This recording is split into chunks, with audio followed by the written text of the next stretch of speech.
is preparing. All right. Now we are officially being live streamed here at The Word Is Right. Welcome, everyone, to our annual anniversary show. This is the feature of the features.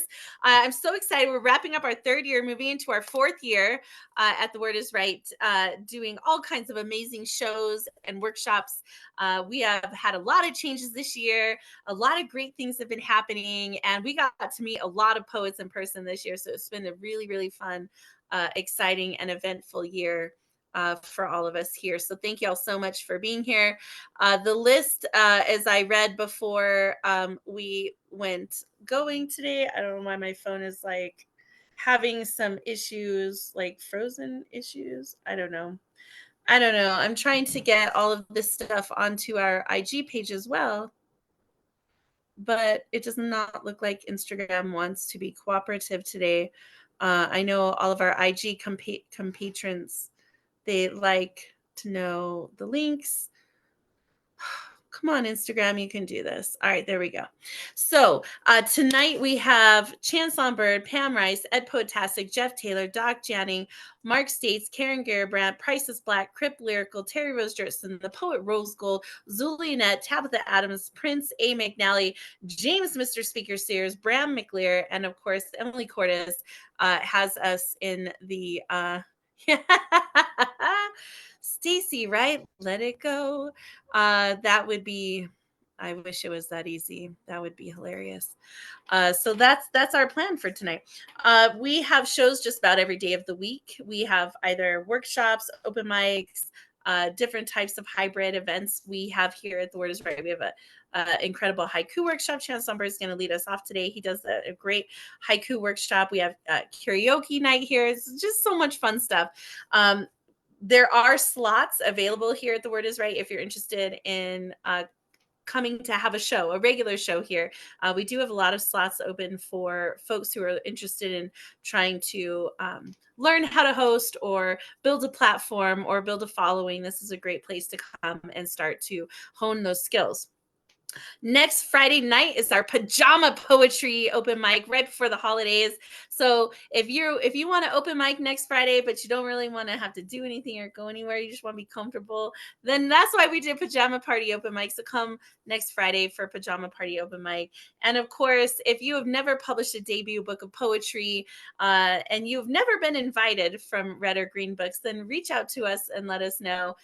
We are putting together the letters of intent to publish for next year. And I will tell you already, the folks who are going to be on the launch for 2024, you do not want to not be in that launch. That launch is a lot of strong poets, poets who are in this room, and poets who, of course, you know, but you won't know who they are yet. So if you've never done a book of poetry, you're interested in doing one, reach out to me, Marissa at redorgreenbooks.com, red READ. And I am taking interviews between now and the end of the year for potential authors who are interested in doing that. Okay, well, good. I'm glad, Doc. That sounds like you're super comfortable, and I'm really, really glad you have a book out, which is awesome. And so hopefully we'll get to hear a little bit about your book tonight and all that before you read. All right, that's it for me for announcements. I didn't really pull a poem to read. I thought we were gonna maybe be a little bit more busy with welcoming folks in the room, but since I have a little bit of time, I guess I can break the ice by reading a poem. Welcome, Erica Floyd is in the room. Brooklyn, I Hey, love that. girl. She's amazing. All right, so I'll read this poem from my book. This is If Stories Could Save Us, and this poem is titled "The Back of a Milk Carton." And Erica, we have some room since well, right. Did you sign in? Did you sign up on the I spreadsheet? didn't. I If didn't not, want to. I didn't. I figured I'd just come and support anyway, since I wasn't on the list. It's okay. I have a lot of room open, and I have a couple poets who are not even here. So if you want to read, if you want to sub in one of the slots, or you want one of the open slots, there's more than enough room. And you were a feature reader this year, so you're welcome to take a slot if you want. So I'll let you. What's the next time slot? So Pam Rice is not here, and her time slot is 8:30. So we have Chance on Bird reading here in 4 minutes, and then Pam Rice, and she's not here. So if she's not here, you could take her slot. Jeff Taylor's also not here, and he had the 8:50 slot. The next slot after that is 9:10. That is open, and no one has that slot. So their slots are soon. Okay, because you have to read for 10 minutes at least, don't you? No, there's never anything mandatory about these, right? It's just the time slot is 10 minutes. If you don't want to take the full 10, you don't have to. If you go over a little, that's okay too. I mean, they're just designed to give people a little bit of an idea of like when I might be reading. Okay. So Um, if you just want to read one, that's totally fine too. okay. I think I'll do the 9 but then if they show up and I have to bump out, that's fine too. Give myself time to wake up. All right, so Erica, I'm gonna put you in the 9:10 slot, okay? Okay. And we'll just go with it. Yeah, Absolutely. don't worry, it'll be fine. All right, Thank you. we're gonna go. We're gonna rock it. I can't wait. This woman's amazing. Wait till you hear her. All right, so this is the back of a milk carton as we get into this evening. Here we go. I miss you the way the desert misses anything green, a dangerous diversion from anything good in this life. I miss you the way poets miss their pen, the sound it makes scribbling across paper, the lines that call to your soul. That's the kind of missing now that you're gone. I miss you like the teal hummingbird that constantly comes to one feeder, a perch for its feet to rest its hurried wings. To no avail, though. I have not replaced the sugar water. I miss you the way I miss the ocean, a sea of surging salt water I can never bring home, must leave behind, like I knew you'd leave me. I miss you the way a child misses the breast when its purpose is complete and serves only to comfort crying eyes. I miss you the way sound transfers on the pages of a long forgotten love letter. Handwriting familiar, voice in my head the same, this reflection, so different now. I miss you the way a lover misses their love, the way an empty mouth misses their kiss, the way an awaiting body misses being held, misses belonging to anyone longing for them back. There is no way back, no innovation for salvation, for my heart may very well be lost. And that is from my book, If Stories Could Save Us. It's only $10. It's practically free if anyone wants to get it. You can get this book and all of the others at redorgreenbooks.com. I have a special $5 coupon this month between now and the end of the year, $5 off any book in my shop. So go to the website and you can take me up on that offer and grab yourself a really incredible Christmas present. All right, Chance on Bird. Where'd Chance on go? Chanson! I'm right here. Chanson runs an incredible haiku workshop. He is on his way to breaking the Guinness Book of World Record for most haiku Sinru written. So we're super excited on his multiple year journey through this damn process. We're super excited to have him pour into our Word is Right community twice a month. So Chanson, let me spotlight it for you. And I do not see Pam, so then Poetastic, you are on deck. All right. Good evening. First, how do I do this? No, never mind. Okay. I have a poem that I wrote this week called The Gossip Corner. What used to be the church has degenerated into the gossip corner. Choirs who once sang, "Use me, Lord," in thy service now sings, "Do you hear what I hear?" Deacons who once prayed fervently prey on the young single mother who tries to make ends meet. Preachers who once proclaimed the gospel effectively puts people's business in their sermons to intimidate or embarrass them. Ushers who once embraced everyone inclusively now receives people exclusively.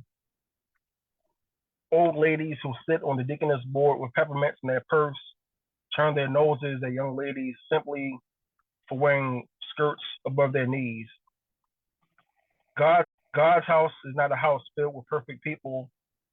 It has become a place where people declare war with words, never aiming at the target, but just close enough. Friends or family of the target, I beg you to be careful, beloved, because your tongue has become a rudder, allowing the ship of carelessness to move swiftly to a vast ocean of isolation. And I have three haiku to share with you as soon as this opens up. Okay.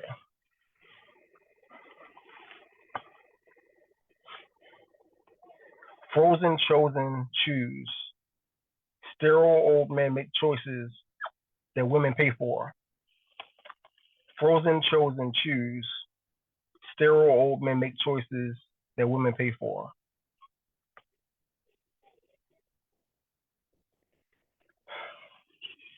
Let's see. Don't abandon me. Without you, I feel lonely. Worst feeling ever. Don't abandon me. Without you, I feel lonely. Worst feeling ever. And the last one. Thought to be awkward. Wasn't customized to fit. That's why few love me. Thought to be awkward. Wasn't customized to fit. That's why few love me. Thank you. Aw, let's go. Let's go, y'all. Feel free to unmute your mics. Give Chance on some love.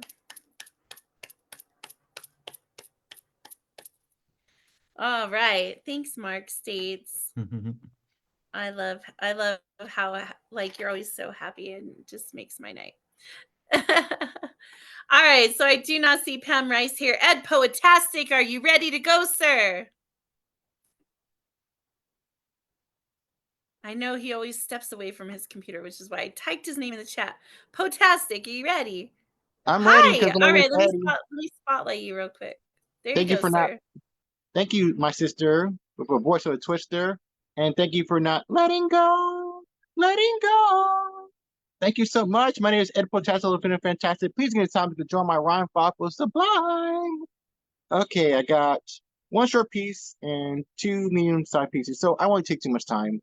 This is called Love and War. Palestine versus Israel, Jews versus Nazis, doesn't ring a bell. One big genocide spree. War's good for nothing. Innocent lives taken away. It's only risk getting something. Lives are taken by minute, hour, and day. Where's the humanity? Where's the truce? Where's the empathy? Where's the juice? Where's the reality? It doesn't have to be obtuse. As history taught us nothing. There are no winners in wars. It's always ducking and running. Don't ignore. We need love to restore. Thank you. And I got this other piece. This is called December. I got it from the internet. December. Oh, how I love December. My favorite time of year. It's such an important month for people far and near. Some celebrate Hanukkah, lighting candles every night. Dreidels spin and gifts are wrapped in silver, blue, and white. Some gather for Kwanzaa, a day from family and friends, to share African traditions, a pride that never ends. Some honor the solstice, when wintertime is here. Tales and traditions welcome the shortest day of the year. Some enjoy Christmas with Santa and a sleigh. Others sing old carols and go to church to pray. Others seek the perfect gift somewhere at the mall. Some celebrate two holidays. Some don't celebrate at all. December is a special time. To many, hold so dear. It's a lot of fun, but when it's done, we welcome a new year. Thank you. I got another sweet as a least going inside your crease. This is going to be a spicy piece. So a little bit of scream. Woo, woo, woo. A little disclaimer alert so no one gets hurt. This is going to have mom, dad, language, so many different stages. So please mind word for these pages. I just want to burn some cages. Okay, this is called Naughty Santa.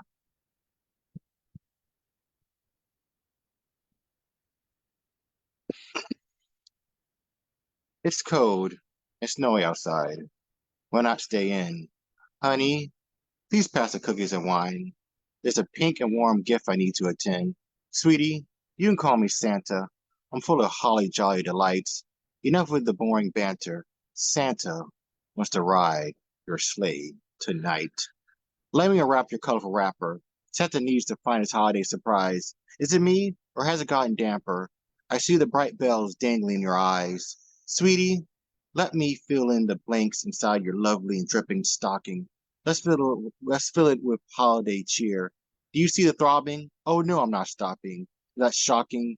Come and fill my North Pole, my dear. Wow, look at those big, perky, and jiggling ornaments. Mind if Santa could hold them? Believe me, you won't have any unsatisfied disappointment. They'll be the most nice, sparkling, and polished gems. Santa wants to kiss your pink mistletoe, baby. Let me burn your fire. Let me lick your candy cane while you glow. Let Santa check off your list of desires. Santa wants to go down in your chimney. He wants to deliver you a huge present. Have to admire the nice scenery. Do you want some of Santa's luminescence to reach transcendence? Santa lust and desire keeps growing brighter than Rudolph's nose. And many times, in many ways, I'll give you a Merry Christmas to you, my rose. Don't worry, I'll show the moody black coal away. You're interested in Santa's Christmas tree? Please don't be afraid to decorate it. Santa's going to make you feel at ease and at peace. Santa ready to pinch a nice holiday tent. Now it's time to send the tree home. It's it's now time to put extra wood in the fire. Oh, do I hear a sudden gasp or a loud moan? Now I see the red and green going across your face. You're shaking more than any bells. I hear you ringing in jolly good pleasure. Do you feel the Christmas bell?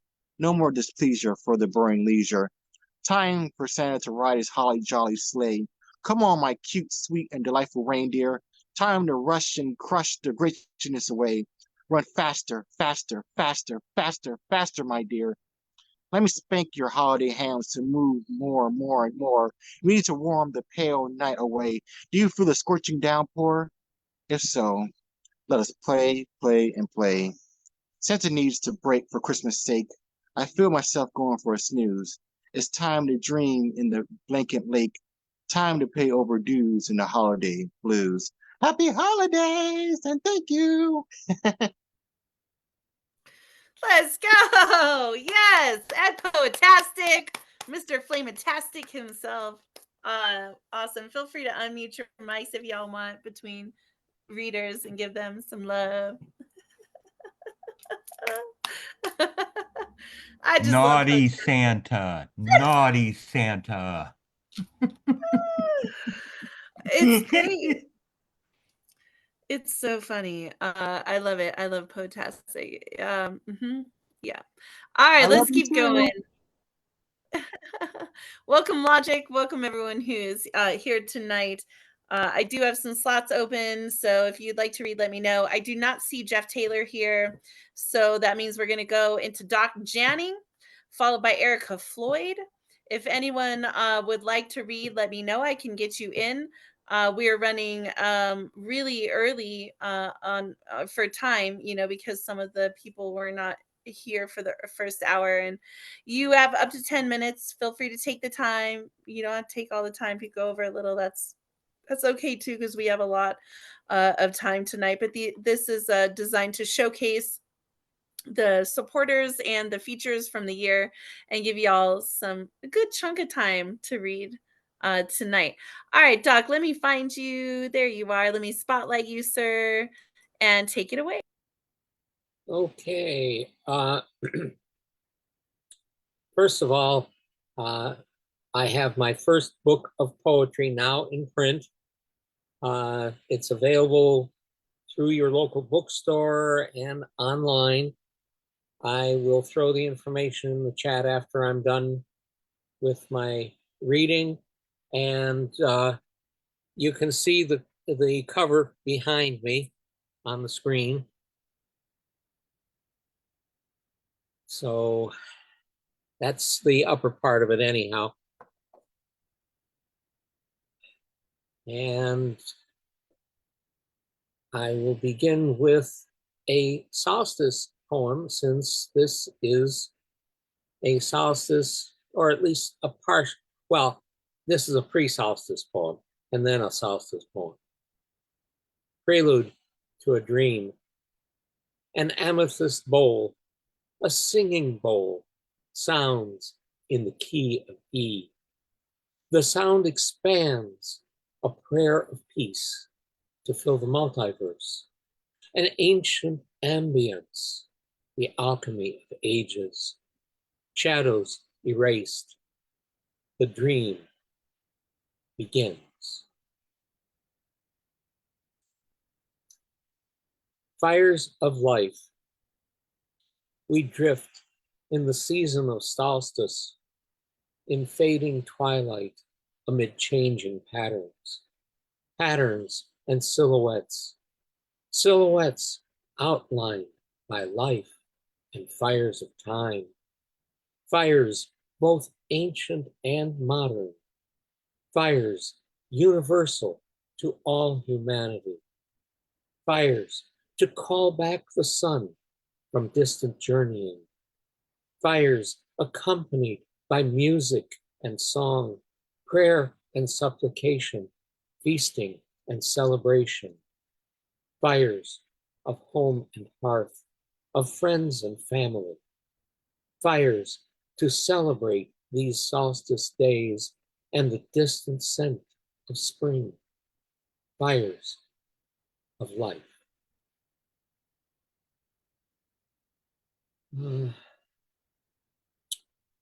Ship of dreams, gliding across an ocean of galaxies, through a mist of stars.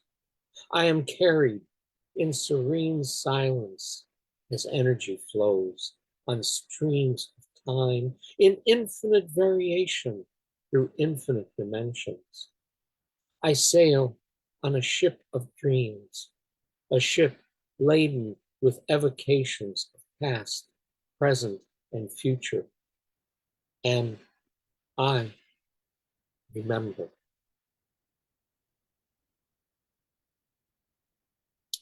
Afterglow. Life is a rainbow in the spray of a fountain, ever changing on a mystic journey, a journey through the multiverse, a voyage through time, expressed in all the songs of forever as we travel in dreams, dreams of what was, is, and may be, as we explore changing moments, moments of infinity, and we exist in the afterglow, becoming.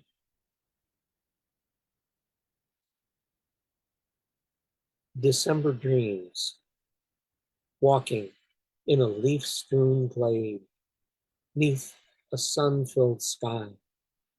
My thoughts fly. They fly into untold distances of time, space, and dimensions. They fly through portals, portals of imagination, portals of dreams to touch eternity. And I feel you near me, the touch of your spirit. Your soul warms mine, warms me. It permeates my being, my existence. And I return your thought, your touch, and hug you from afar. And I will finish with SWAK, always.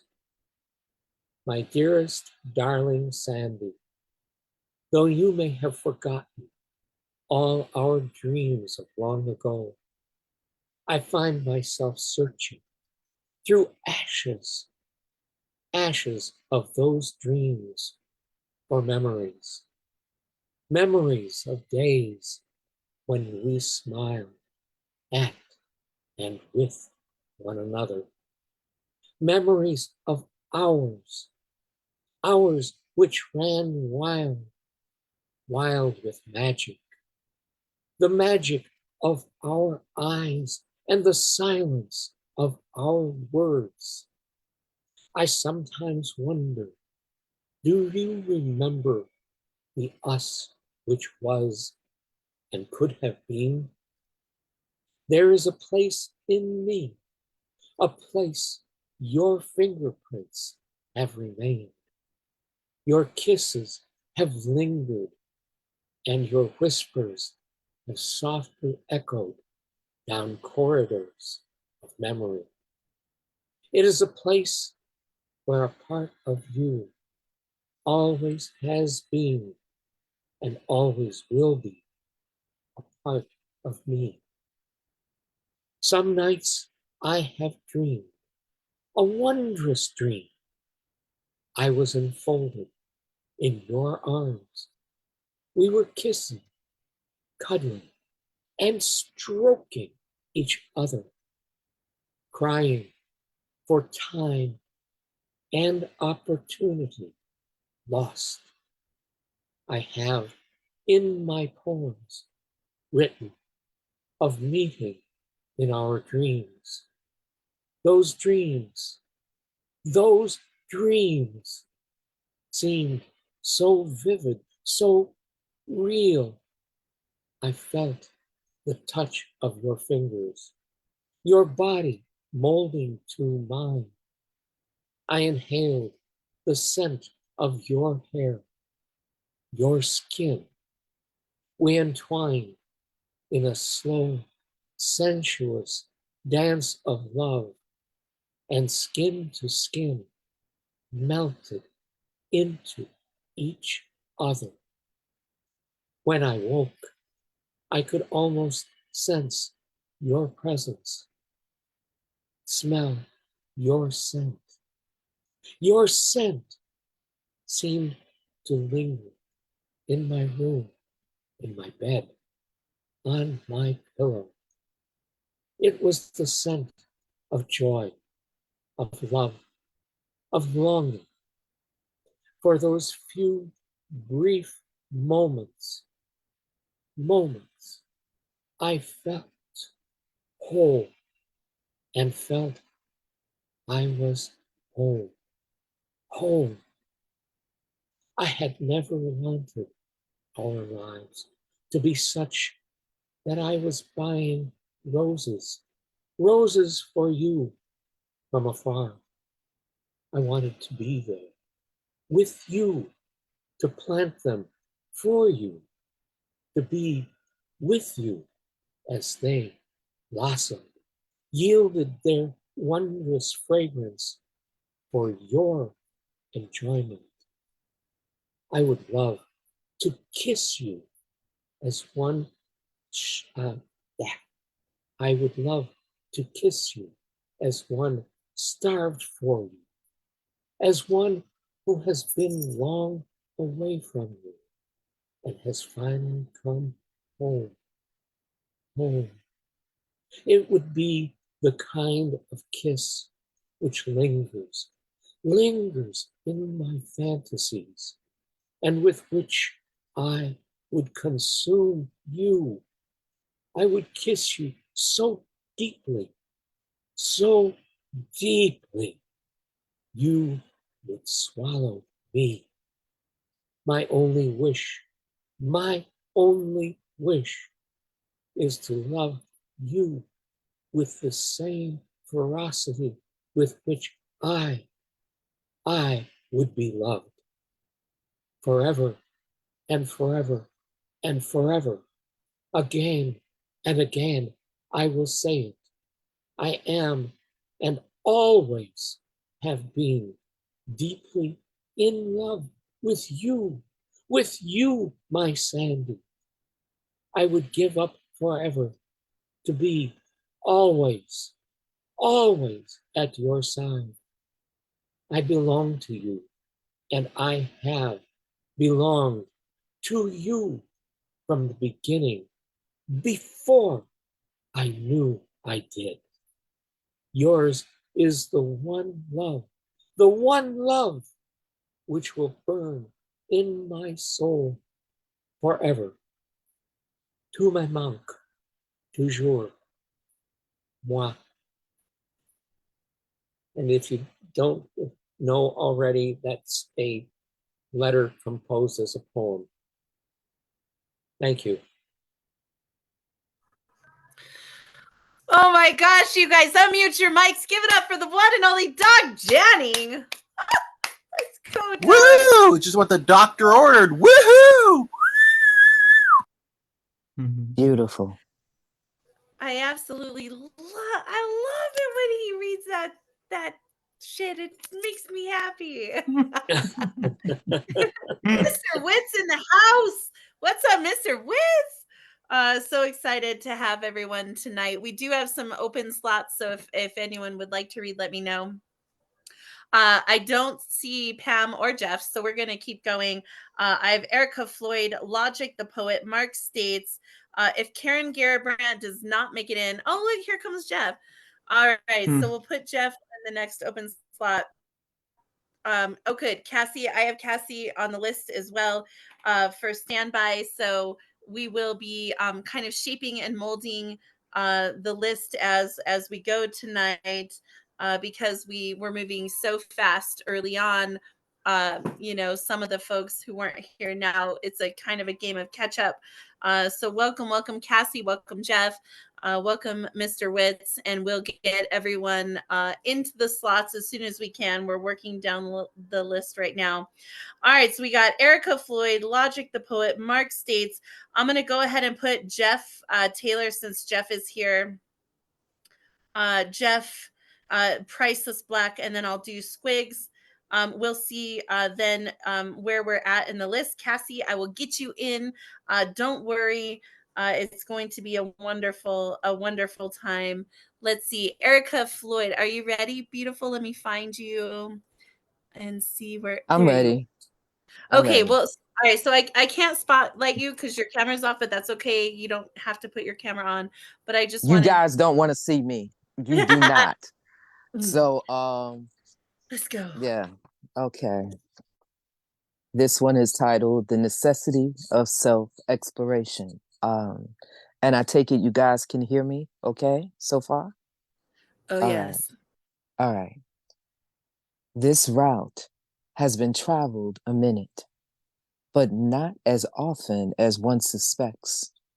The course, never really boring. On the contrary, many climates were encountered. In past, men all paused at the beauty beyond the earthy tones glow. Yet now, menopause dictates climate control. From global warming to cool like snow. Since self-exploration is necessary to know one's depth in order to show, in order to enlighten the one who is the chosen to settle here. As time passes, we find we have yet to scratch the surface of what motivates the spirit beyond the dust. The terrain tends to shape shift as time shifts, showing many bumps in the road. Even encountering craters here and there, uneven trails with shrubs and thickets thriving in places out of their natural habitat, stubborn expanses of what appears to be uninhabitable wasteland. Marks stretched beyond one's boundaries, but marks the spot like X to remember battles that were victorious. Yet in its center is a cavernous hot spring to give warmth and comfort, to give relief to the considerate, healing to what aches when the environment is favorable, when it's giving, when it's pleasing to the eye. But when the weather is harsh and unbearable, unforgiving, showing no flexibility, the spring becomes as a well gone dry, no longer giving comfort, no longer giving warmth, no longer giving grace, no longer giving access. It may allow you to travel past unscathed, but it will not forget your harshness. It will remember. It will learn from it and be better prepared for whatever season comes after. The next piece is called Gift Lost. And thank you guys. 11 years. 11 years, 9 months since I lost you. Lost you to misunderstanding. Or maybe, just maybe, to pretense of what should have never been misunderstood.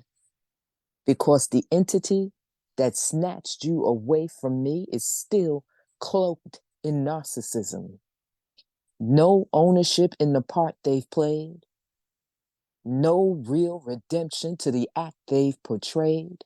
To this very day, they've blamed me for the mess they've made. On the surface, they appear to have gotten away with it. I'm told quite often that they're suffering and I just don't see it. But I don't see it. I know I am to forgive them, but each time I've attempted to be the bigger person, they do something to worsen it. The need for reparation is eating me from the inside. Each and every time I think that God has restored my gift, I end up mourning it because it's still very dormant. However, my faith reminds me that God's able to do exceedingly, abundantly. But maybe I'm just greedy. Maybe I'm coming off as needy. I'm ecstatic that God has kept me, but I still miss my alto. Chords damaged in order to sound an alarm. Had it not been for my siren, he would have done irreparable harm. In retrospect, God exceeded my expectations on that tragic day that I lost you.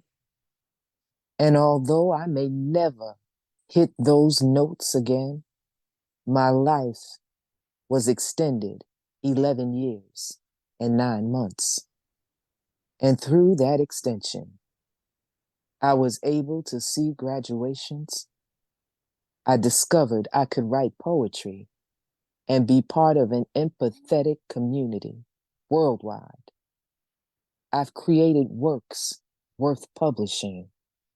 So perhaps I'm not as deep to my empty as I thought. Perhaps I am full to bursting in my blessings.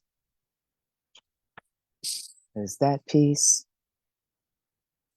This one is not titled necessarily, but I think I'm gonna go with Open Book, since it was written in celebration of For Open Book. You see me, your growing urge to read me openly, opening me thoroughly, not just observing the outer graphic, but you explore me from cover to cover, exploring beyond the binding and sophistication in the calligraphy of me, beyond my title, beyond who I am, author of me, the writing within my walls, enticing, inviting, the content in my character, laid out and displayed as fine dining on linen and cutlery. Thus, my table of contents, listing in description a buffet, a variety, ingredients that make up the preface of me, licking your fingertips as you touch page by page. My introduction, what I display to the world in rhythmic percussion, barely scratching the surface of what makes me who I am intimately, prompting you, tempting you, urging you to turn the page, to begin chapter by chapter, thereby setting the stage of knowing me better. No desire to halt your perusal with a bookmark. So entranced, you can't put me down.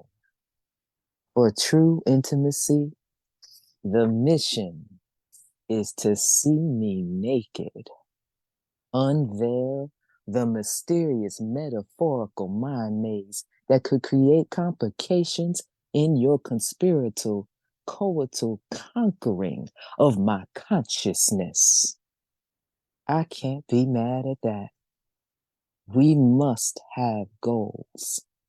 But little did you know that you are just where I planned for you to be, drawn in, chapter by chapter, every page break, every dangling participle, every contraction, every climatic breath that has you anticipating the next, increasing your appetite for the coming page, desiring more, whetting your appetite for what's next, not wanting it to end, making you hungry for more in anticipation of the sequel, or just maybe the franchise. Home. Oh, let's go. You guys unmute your mics. Give it up for Erica Floyd. You better listen, woman. Woo! Thank you guys. I appreciate you so much. Thank you for making space for me. I appreciate it. Of course.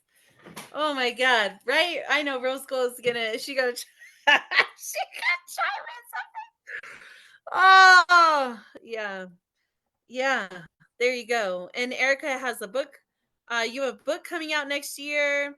So that's super exciting. So you have to let us know where and when and how to get a copy because I can't wait. I'm so super freaking stoked for you. That is, it's like Thank you. Thank you so much. I love you, Marissa. I really do.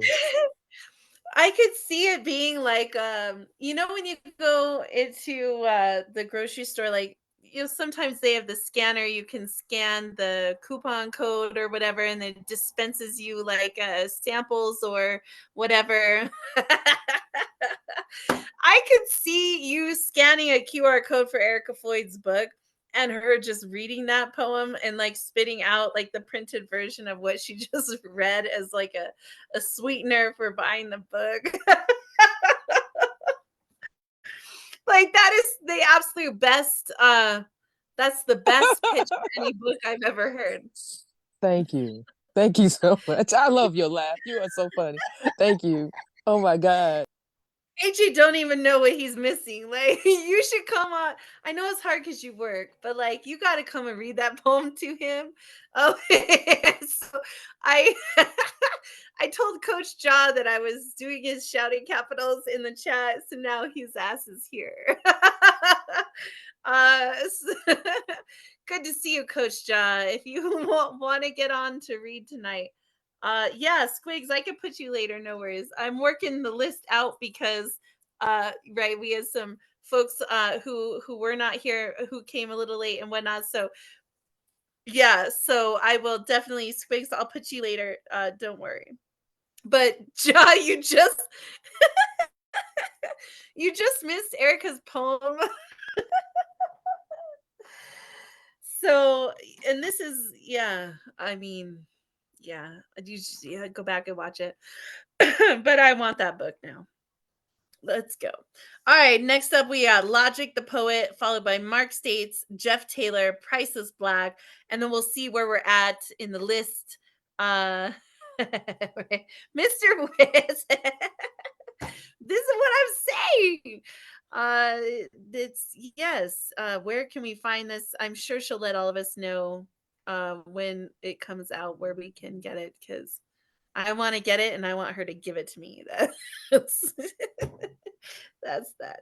All right, Logic, are you ready? Let me find you real quick and I will Yes. spotlight you. Oh, okay, no worries. You do not have to have your camera on if you just want to read tonight, but I will not be able to spotlight you, but go ahead and do your thing. Everyone's got 10 minutes to read. This is our anniversary show. So we're spotlighting our team, our features, and those in the community. So go ahead, Logic, and yeah, there you go. Okay, thank you. I'll keep that in mind for next time. Okay. I've got some demons in my past, and I got a little hope that's fading fast, and I ain't too sure how long I'ma last, 'cause this thing called life is kicking my ass. And there's nobody lending me their hands, 'cause to help me fall is the enemy's plan. No doctor can fix this, no help in sight. Guess I gotta roll up my sleeves, 'cause it's time to fight. So help me, Lord, see another day. I wanna be happy and I don't wanna live this way. And it's because of those that deplete me. They make sure I'm hardened and always empty. They make it seem like they have good intentions, but while using manipulation, they forget to mention it. And it ain't good enough if it ain't how they see it, 'cause they had a dream and they want you to be it. If you willing to see it, take a look around you, see who wants you to laugh and who wants you down. It's those people that help build your walls, that help you hate, that help you fall. And I've survived thus far, but I am still at war, and with every engaging battle, I die 4 times more. The peace I seek seems to be a distant illusion, and being part life, part death is a dangerous fusion. It's a breeding ground for both self destruction and low self esteem and mass production. And I have a lot of things that I am left to question, but questions without answers still leaves the question. And I must have trusted him just a little too much, because I went from the loved one to becoming the crutch. Now, if I hold you up, I still have to stand. So I'll use my 2 legs and hold you in one hand. That leaves one hand that is left to defend me. But what sense does that make? When you're fighting against me, you could have did more than pretend to be on my side. Down for the cause, not just down for the ride. Like a lifelong lie, it's like deceit in disguise. It's like it's really infinity and we've named it the sky. And the sky is the limit to what you can do, but what others can do to you if you permit it. That's it.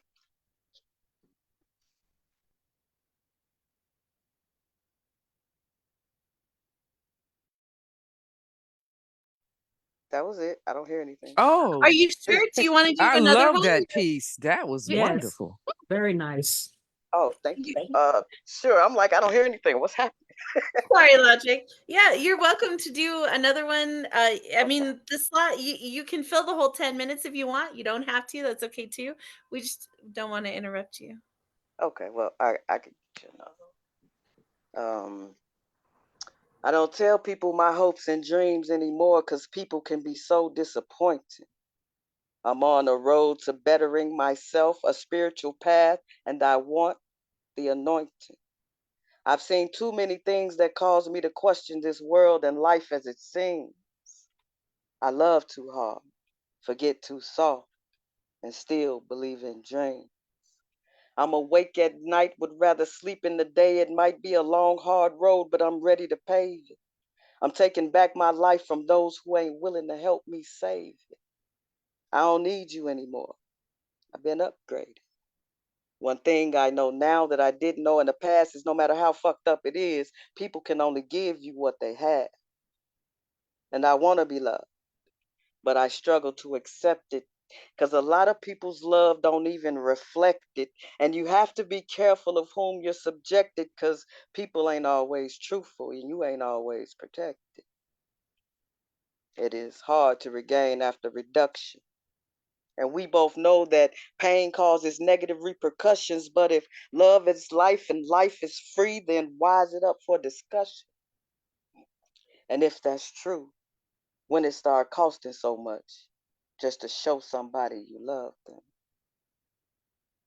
We wait on the day that things start to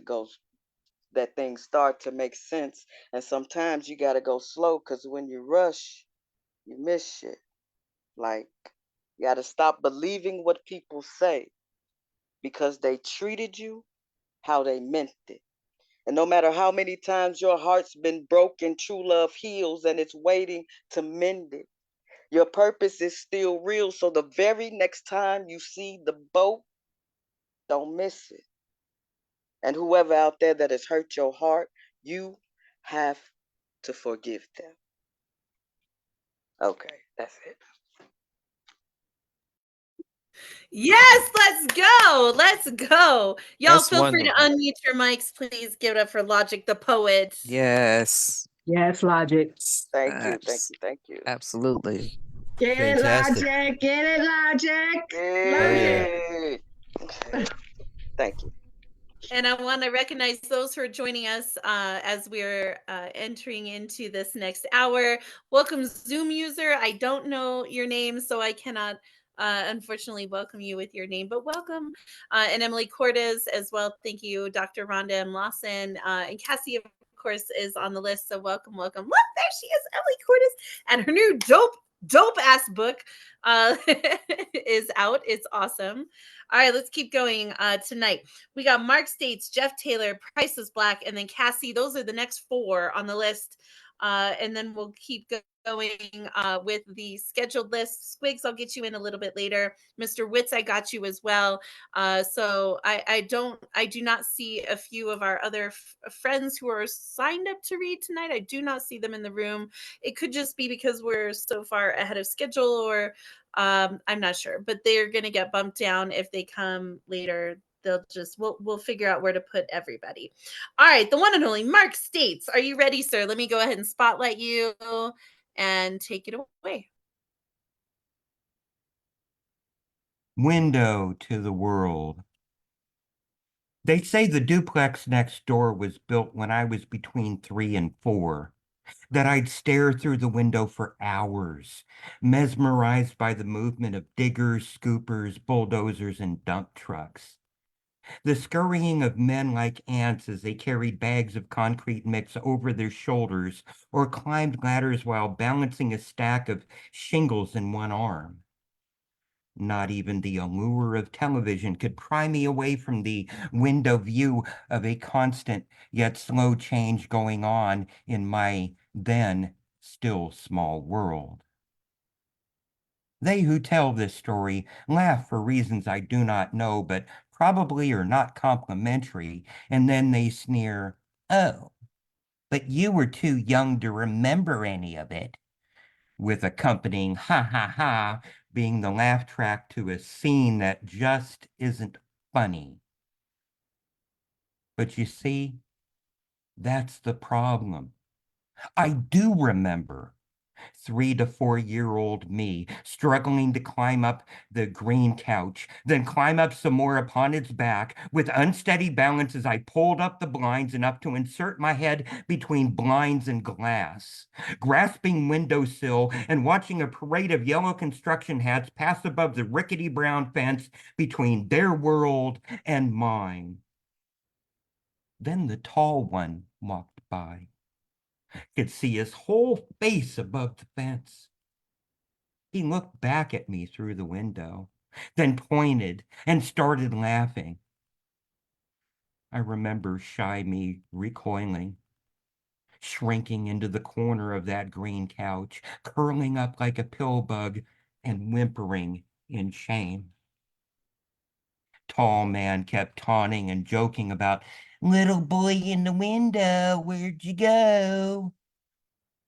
They tell me, "Oh, I never saw that. It didn't happen.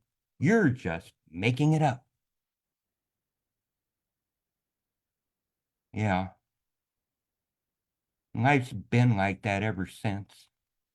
People can stand in the room and never see the source of my pain. Like Ralph Ellison, I am invisible as the window, unless its curtains are drawn, and even then, I am more decoration than human.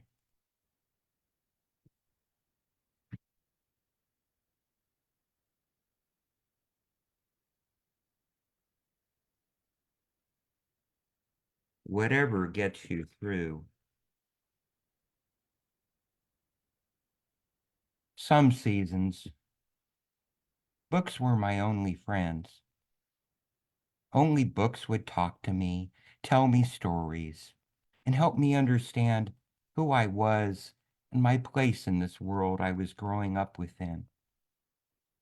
Wrapped in a cocoon of bed sheets while others played street baseball and hollered in the afternoon sun, I flipped the pages of a book and imagined a cheering crowd as I jogged around the bases and tipped my cap.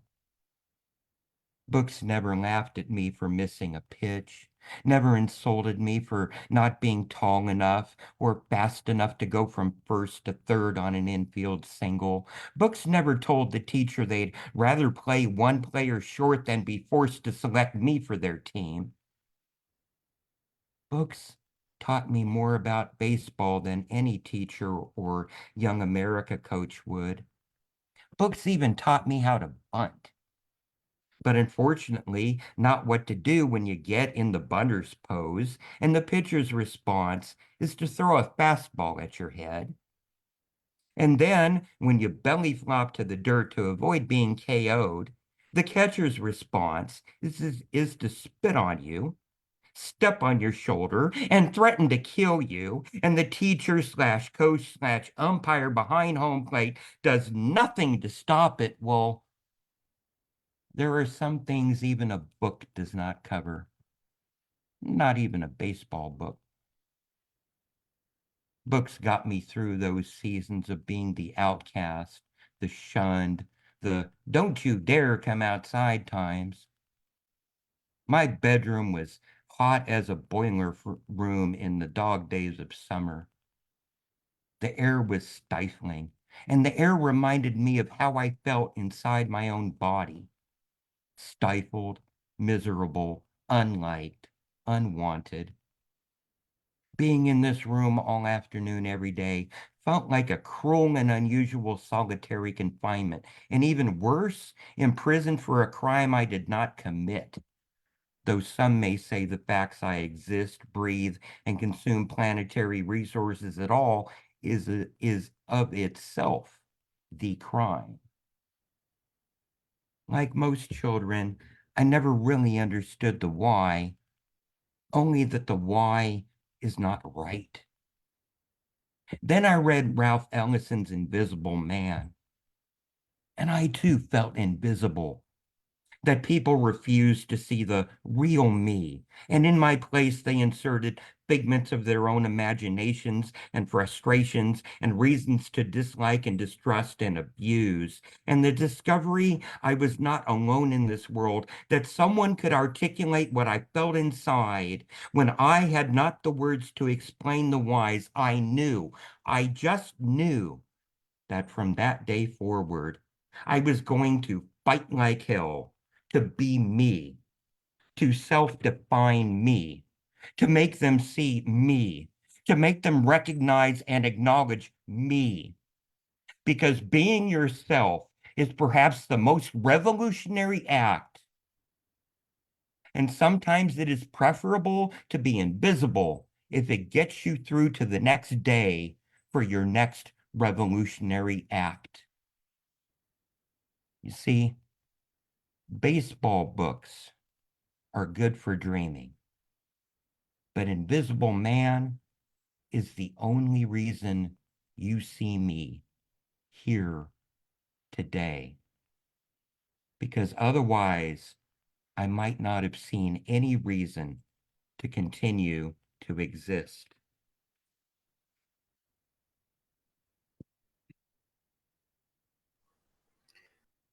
Dear me, why would I even want to write a letter to my younger self? What about all that affecting the timeline and anomalies in the space-time continuum they kept talking about in Star Trek and shit? Not that I'm going to blow up half the face of the moon pulling some stunt on a SpaceX pleasure cruise 25 years from now. I am not that important. But I shudder at the thought of waking up tomorrow, my ashes in an urn on the top shelf of a closet, tucked away behind a thistle and dust-strewn blanket, and a collectible Chucky doll still in the box, its corners worn down like a pair of overused dice, its cellophane wrapper stinging from an ever-present aroma of unwashed sweatpants and whatever used to be in that Chinese takeout carton.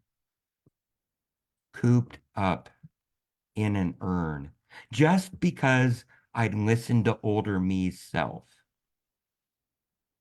That would be my luck, even in the afterlife. And what would I say to my younger self anyway? Don't trust that guy you met 5 minutes ago, smiling in your face and reassuring you he's got your back. Well, yeah. Even then, I did not really trust him. I just smiled and nodded. It seemed the polite thing to do at the time. And he was none the wiser that I was on to him, if that ever mattered. We both knew the second I turned my back and walked away that he would backstab me. And oftentimes there's not much a person can do to stop another person's nature.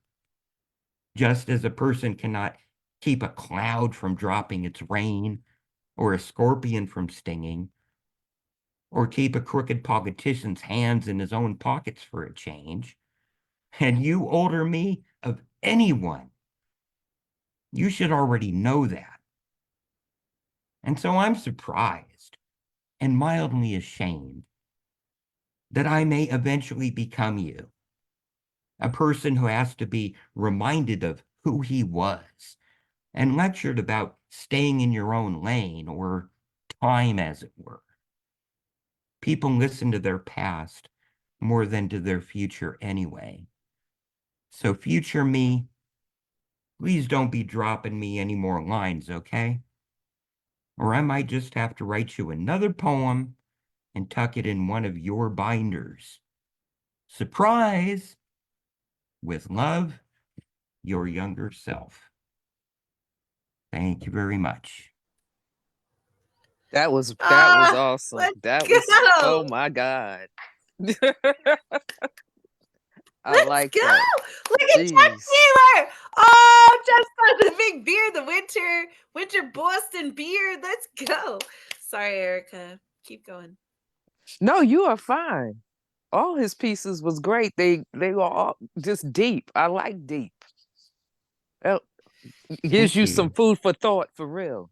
Yes, You do thank you very listen to your much. past more than you focus on future. That's crazy. Yes, yes. I totally wrote down I am more decoration than human. I loved that because I feel that most days. And I also loved the line you said, books never laughed at me. They taught me more than, the books never laughed at me, and some things a book doesn't cover. I love that, and it's a wonderful template for people to write about how books Yes, inspire them or have evolved them. So thank you for that. That is just Ditto, Prada. yes. You pulled everything that got my attention as well. So I'm glad you said that. and since Erica Floyd is talking right now, I will say, Erica, I forgot to tell you, for your poem, I wrote down, I end up mourning it, and you explore me cover to cover. Thank you. These are all prompts, right? These are things we should be taking into the new year as ideas and concepts and inspiration as we move towards 2024. I mean, holy shit, when we all came together, it was like 2020, it was COVID. This motherfucking world was shut down. I was like, we're going into 2024. We're all still here. It's great. I love it. All right. Jeff Taylor is up next. Absolutely love this guy. Miss this guy. So glad he's here tonight. Followed by Priceless Black and Cassie. Crip Lyrical is in the building, so we'll Crip will put you in after Cassie. There's been a slight shifting to the roster, but I mean we're kind of tracking on schedule at that point. Squigs and Mr. Witz, I do have you on the schedule, so as time ticks by and people come or they don't come, I will get y'all in those slots. So Jeff Taylor is up next. Priceless Black, you're on deck. Cassie, you're in the hole. Let me go ahead and spotlight Mr. Jeff Taylor.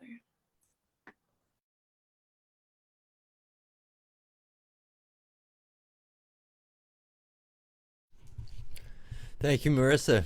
Wonderful to be here. Excellent to see you. I've been away from doing online poetry events for a little while because my wife was running for city council. She won, which is awesome. Yeah. She gets sworn in a few Congratulations weeks. to her. Yes, Yeah. yes. Hell yes. Congratulations. Yes, but now good timing for me to be able to start doing a little bit more. But so yeah, I get a poem here. This one is called a history of projection.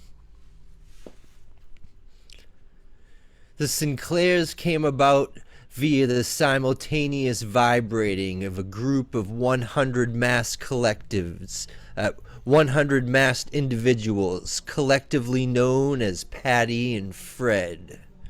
Their arrival marked what has become known as the 80s. When the Sinclairs first became noticed, they were holding record players out in front of themselves, hoping to get the people more comfortable with speaking in images. The Sinclairs were deemed to be projections. The consensus was to talk about them as possibilities. They had no speakers, making them appear silent. Patty and Fred prepared for what they called the future. Their consistent vibrations gave the Sinclairs a false sense of security.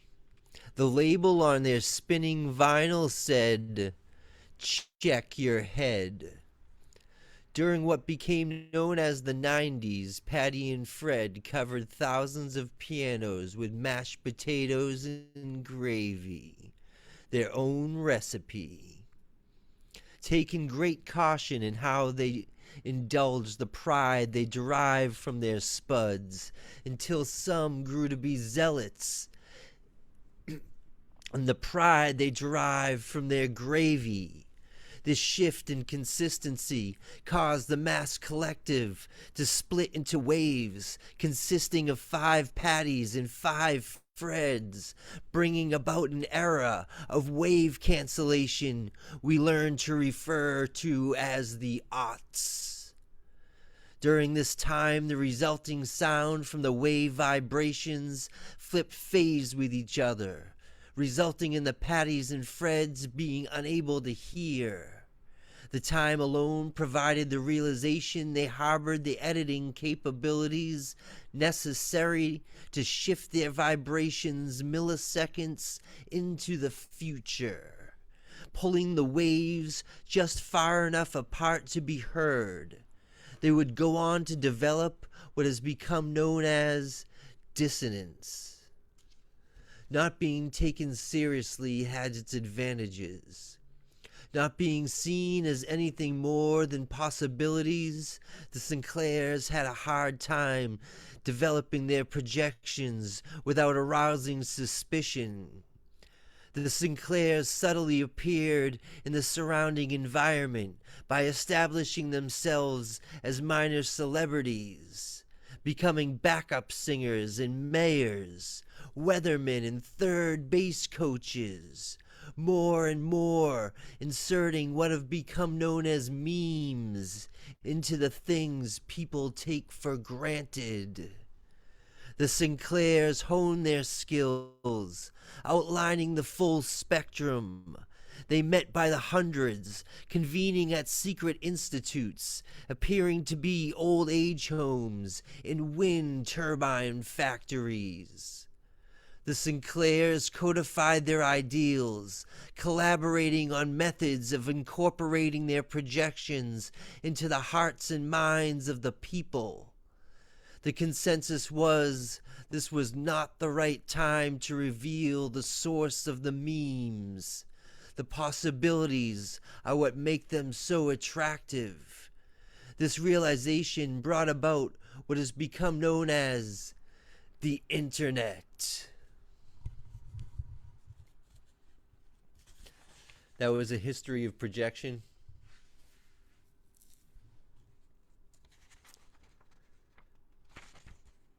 And all right, now I'll do this one as tobacco and hash.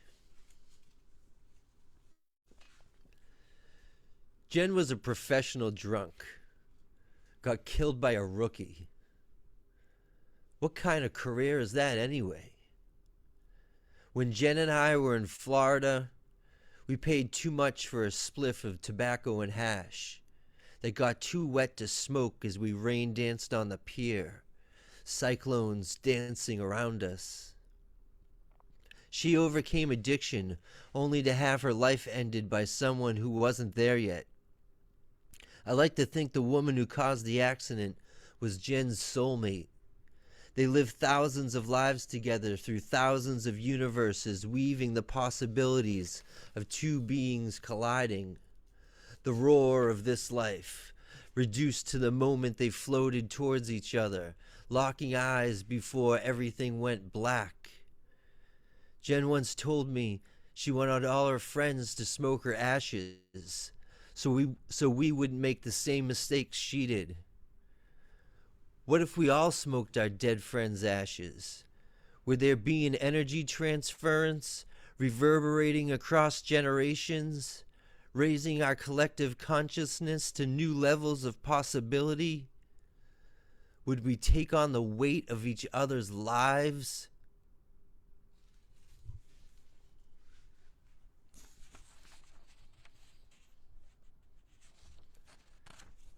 I'll get one more that I'll do. This is I'm not, but I am. I'm not campaigning to be president, but I'm building my library. I'm not the founder of a social network, but I'm wearing a hoodie. I wasn't born with a silver spoon in my mouth, but I talk like a sitcom philosopher. I'm not a spy, but I'm chain smoking. I didn't go to flight school, but I'm a stoner. I didn't find God, but I married my best friend.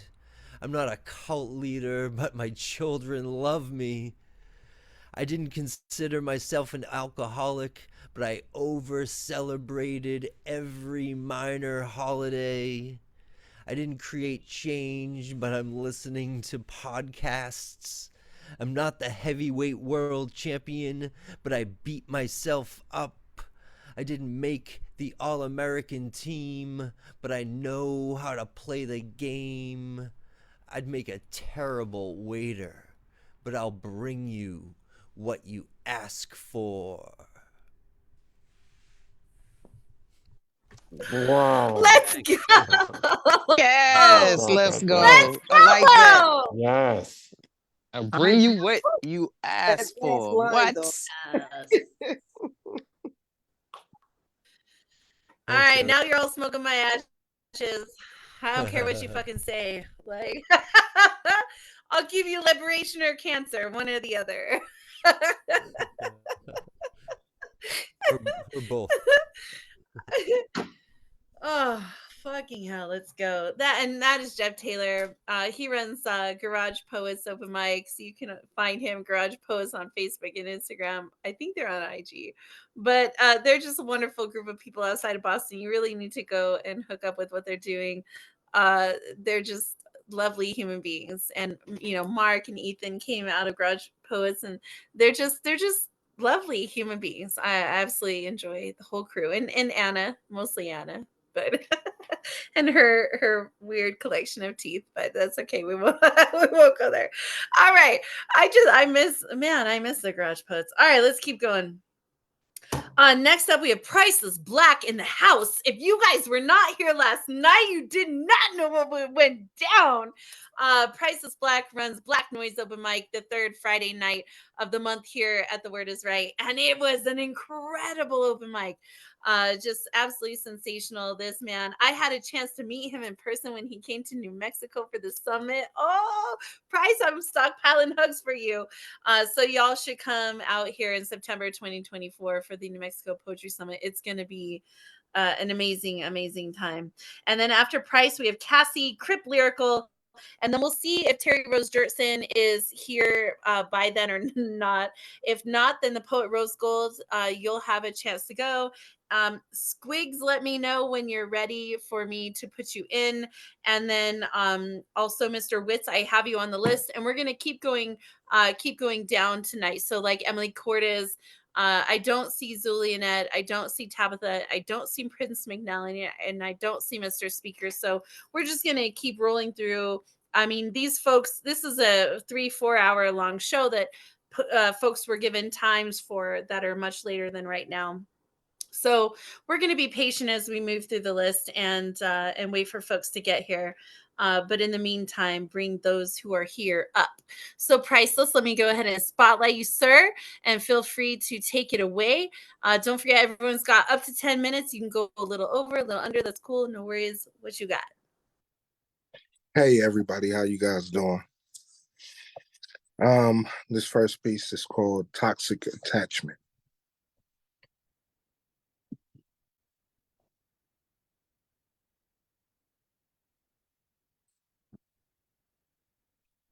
What are we attached to? In a land more staged than living, people more tethered figurines than human. Why does this land hate women and children and black and brown voices that enunciate truth, freedom, and choice, but love venomous tongues and burning bodies. Why are wombs and skin noosed by flagpole ropes always hung half-mast to show the country who's boss? A constant battle between holy and capital gain, powermonger directing every scene. Who is puppeteering this minstrel show of puckered lips and greased palms, pledging allegiance to inanimate objects, fingers full of bad intentions and greed, right and wrong, a dangling string glued to influence love, no longer tied to mercy nor grace. Welcome to the land of curdling screams and sour grapes. Do we even soul anymore?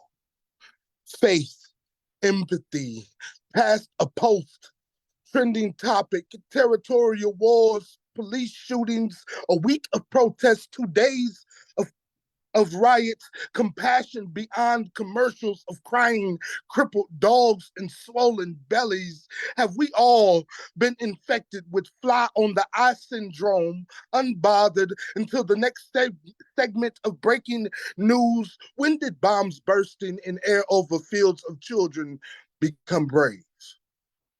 What are we attached to? Death, anxiety, poverty, PTSD, dreams of hands up, another reel marionetting us away from our purpose. Crickets must have replaced our hearts, Jiminy in blackface, just to smiling as we perform through social media induced delirium. I like to say I'm a real boy, but I can feel the strings strung along by American lies, geppettoed by one chiseling image after another, carved out by trauma. I would be lying if I said I'm not almost desensitized to bloodshed. Don't want my nose to grow. Don't need to create another branch liberty can cancel me from.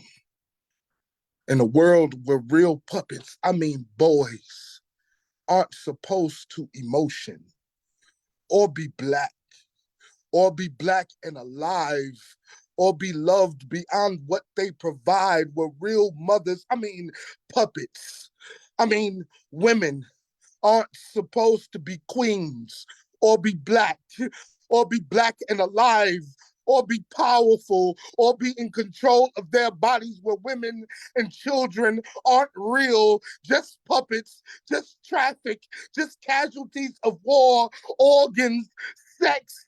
I know you think I'm crazy. These ain't no conspiracies. Can't you see what I can see?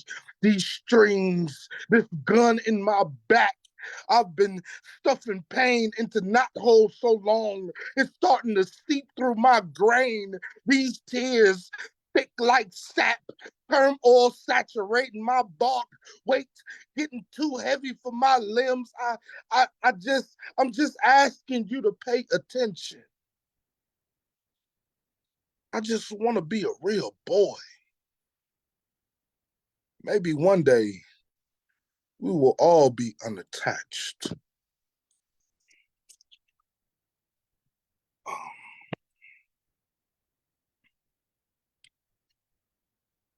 Yeah, so it's that piece. I just finished this piece. I was going crazy about it, and I sent it to Ja. But I actually finished it. I might change it later, but hey, it is what it is, though. Hope you guys like it. It's called Powder Coffin.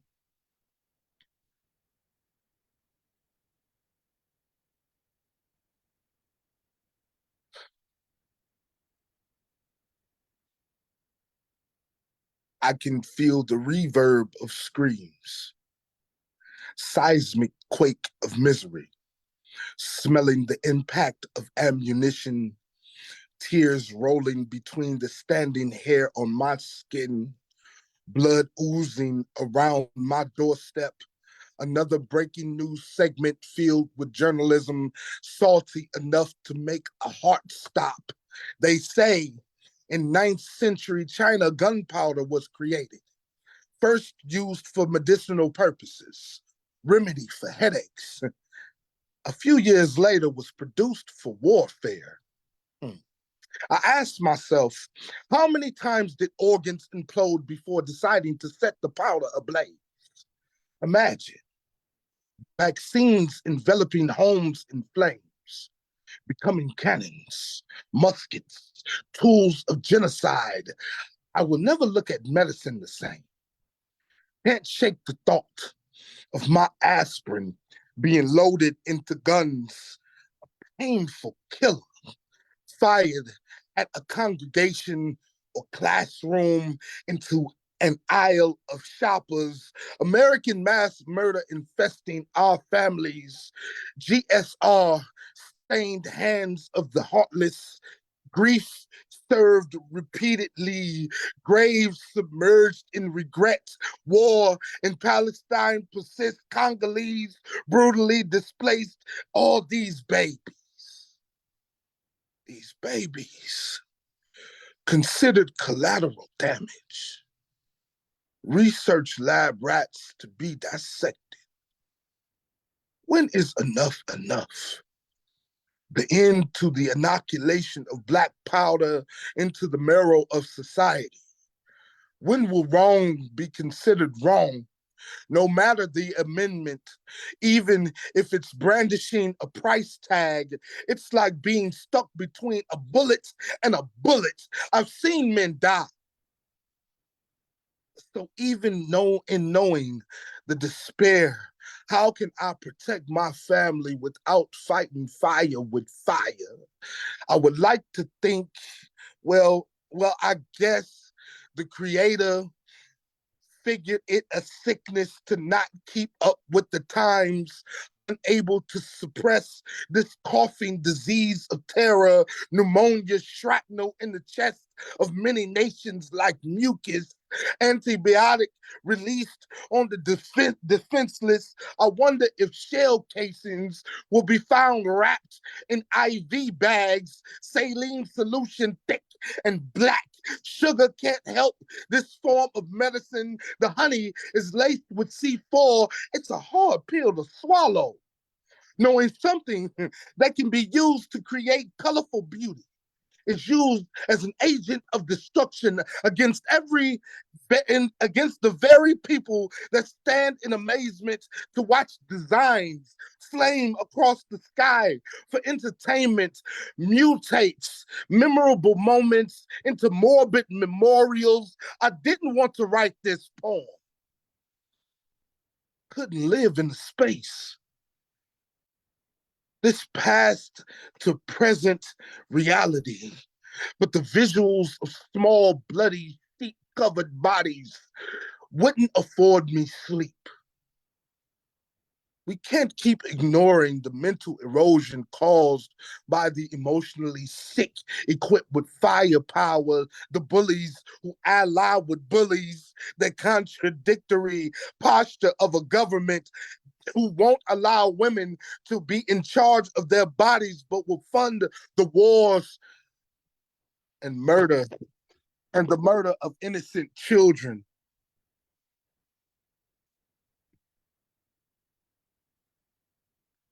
Bodies piled by the millions, while they spend billions of dollars. Peace. So, Oh shit, let's go. Y'all unmute your mics. Get up for Price is Black. I have Woo! freaking. That's so priceless. Hell yeah. I So have priceless. chills. That's what's up. I have serious chills after listening to you. That is, oh my God. Oh my God. You are appropriately called Black Noise. Okay. I got a whole list of Appropriately. things to work on That now. Oh my God. Fire. Thank you very much. Y'all just need to come to his show. I mean, every month his show is amazing. Price, you got a book, right? Where can people get your book? You can go to Amazon and get my book entitled Priceless. Also, prayer, poetry, and affirmation is on there as well. That's a workbook, an affirmational workbook that you can do with yourself. Write a poem to yourself. Speak love into yourself. Also, I just dropped the cover release, the cover reveal, and book trailer for my new book getting ready to come out. Ah man, I was so excited about that. I Cry Over Spilled Ink, a poetic revolution. Um, so you can go to blacknoisepoetry.com to pre-order that book, and yeah, tap in with me. Follow me, blacknoise.poetry on Instagram, and we can connect. Let's collab, do whatever. I'm willing. Let's work. Let's go. When the book comes in, we got to get it set up on the Word is Right's a marketplace with the link on where people can go to buy it. The hosts who have merch and stuff, get books up on the marketplace. I mean, it's a free opportunity to get your book out there. Let's go. But you Indeed, indeed. definitely, yeah, you got to get his book. I need to get his book. I need that signed copy prize. I need to get it. But I want a signed copy, damn it. So even Got you. if you're coming, you come down here, let's go. I'm super, super excited. And I wrote a lot of stuff down that I'm going to be working on. So yeah, the third Friday every month is Black Noise Open Mic with Priceless Black. Get his book, blacknoisepoetry.com. All right, let's keep going. Let's rock and roll it. Cassie, I have you up next, followed by Crip Lyrical. I do not see Terry Rose Dirtson, so that means the Poe Rose Gold, who's been here a while, and thank you for being on time. I appreciate you.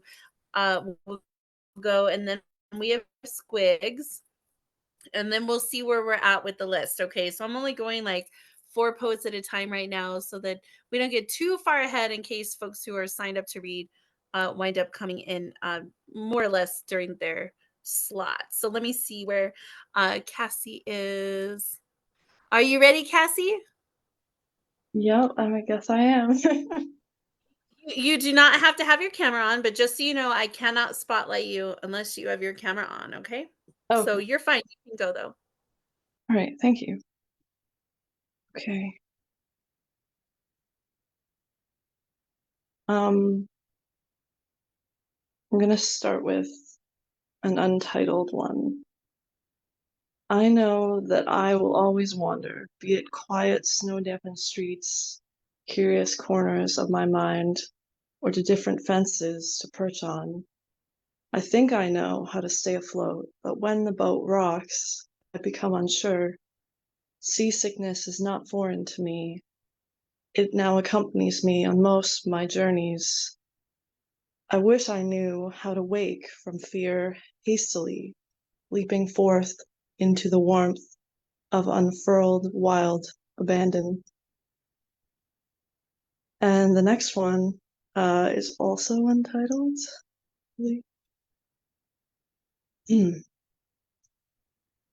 Sometimes I think I'm in a drama, but sorry, just give me 1 second here. I started in the wrong place. There we go. Okay, I'm going to start that again. Sometimes I think I'm in a drama where surely someone knows what tragedy will befall me next, but the backdrop to my life is set for a more dystopian scene. Privacy becoming elusive, so hard to catch. It's almost not worth the chase. Don't need a narrator to tell me the odds of things ending well as they slide down the slipperiest of slopes more and more. In the foreground, center stage, I find myself in conflicts which suggest I'm more of the fable folk, with some overarching lesson hanging over me like clouds I often overlook, ignore as they look over me, oblivious until it is too late. But the tone of this tale often suggests that I am trapped in a dark comedy, The strangest of happenstances tripping me up, taking out my feet. So peculiar sometimes that it is hard not to think it is by design someone's joke that I am supposed to learn to laugh at and marvel and revel in the absurdity. I have another one here. Just let me get it up here. It's called the multiple versions paradox after Dorian Lux. Bad idea is like telling yourself you know of the other yous and other dimensions, and that what you do now might affect other timelines. But you finish all the milk in the fridge and leave the carton because who cares? You live alone. For the 300th time, you say you check your bank account later and shell out bills because you know there's money in there. And you don't kiss them goodbye for that extra second longer that something inside you urges you to, because you'll see them later. And the sun always rises, and it's a future you problem. And I don't know how I'm doing on time here. Marissa, am I still? You have plenty of time. Go ahead. Okay, awesome. Okay. Going to read another one then, called The Face of Fear Calmed. The snow has been falling for what feels like an eternity, slowly but surely. It enveloped all the windows in darkness, and I closed my eyes and strained to remember the face of light. But I come up short. As I begin to brave lifting the guarding gates of my eyes, I see a sliver of light peek through the window, twinkling, refracting in the snow crystals, dawning a gentle rainbow at my feet. And I have one more.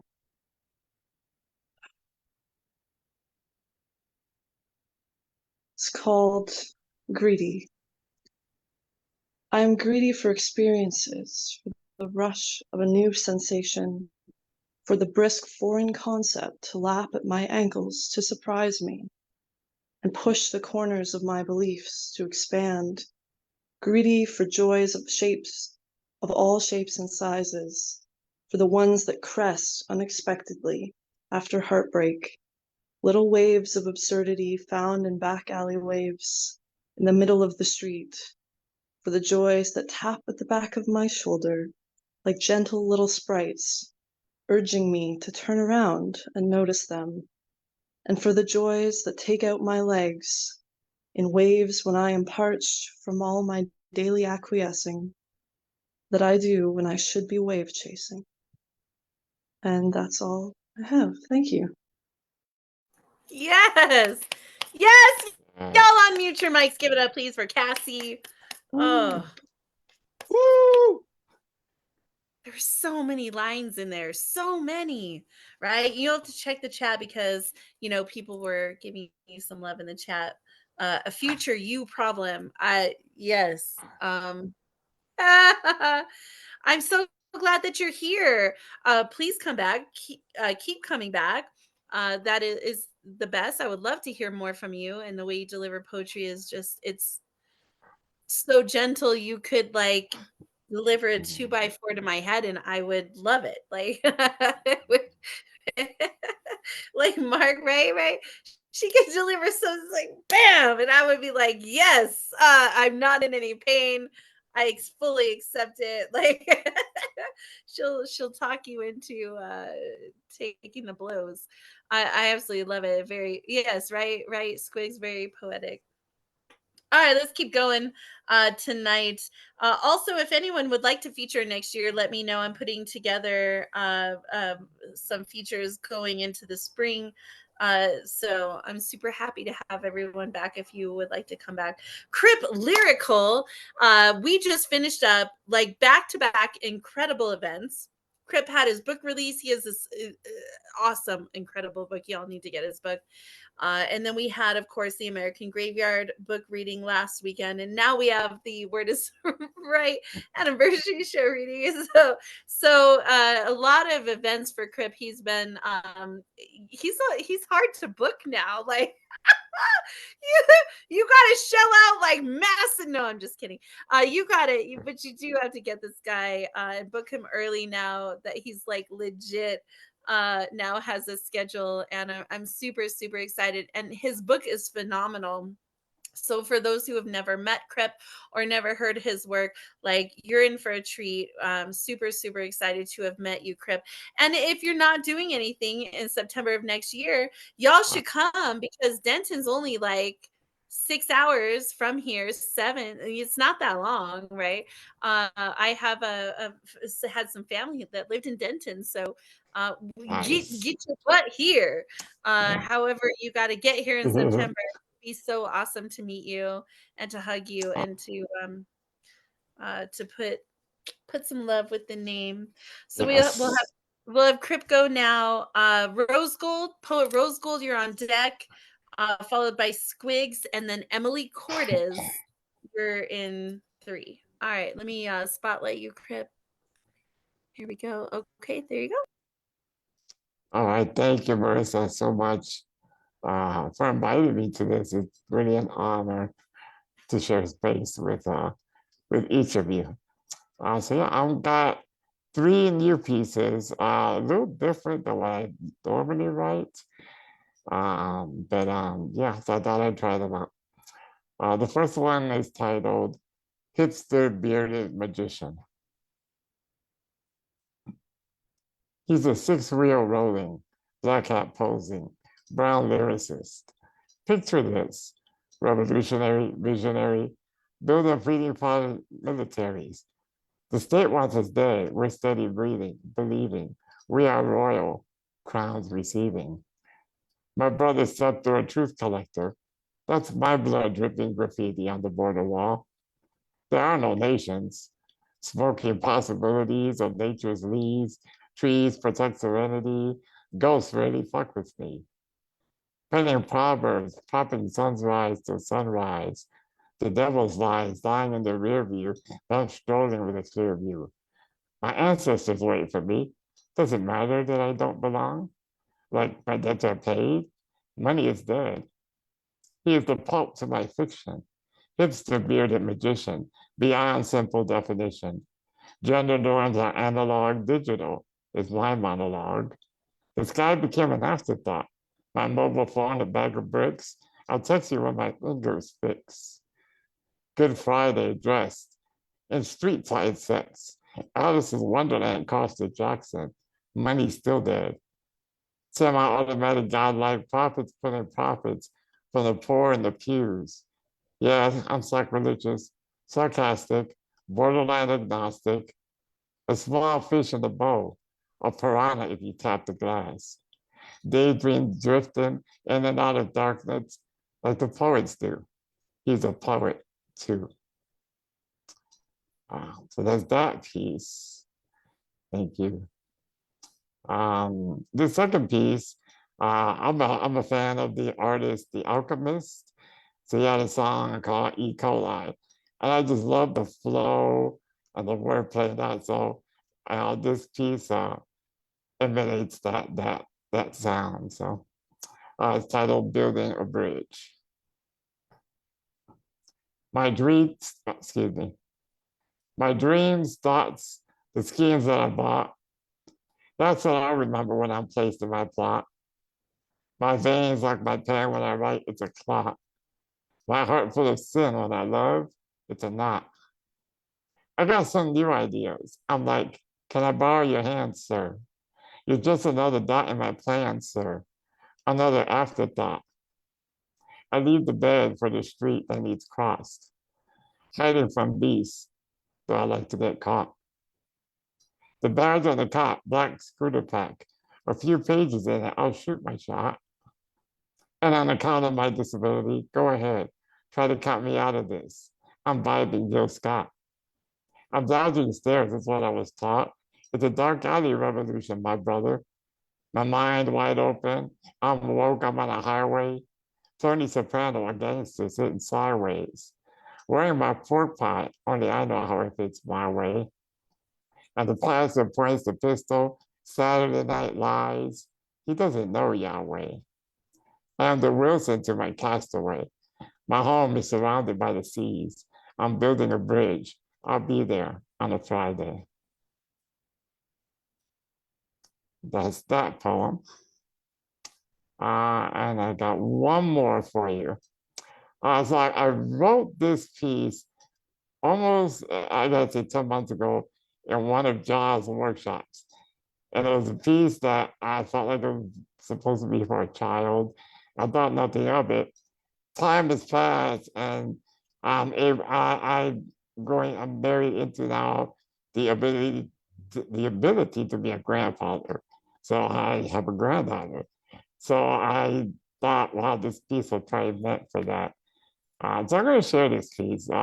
Never edited it, never touched it since then, and I was able to send it to her for her first birthday.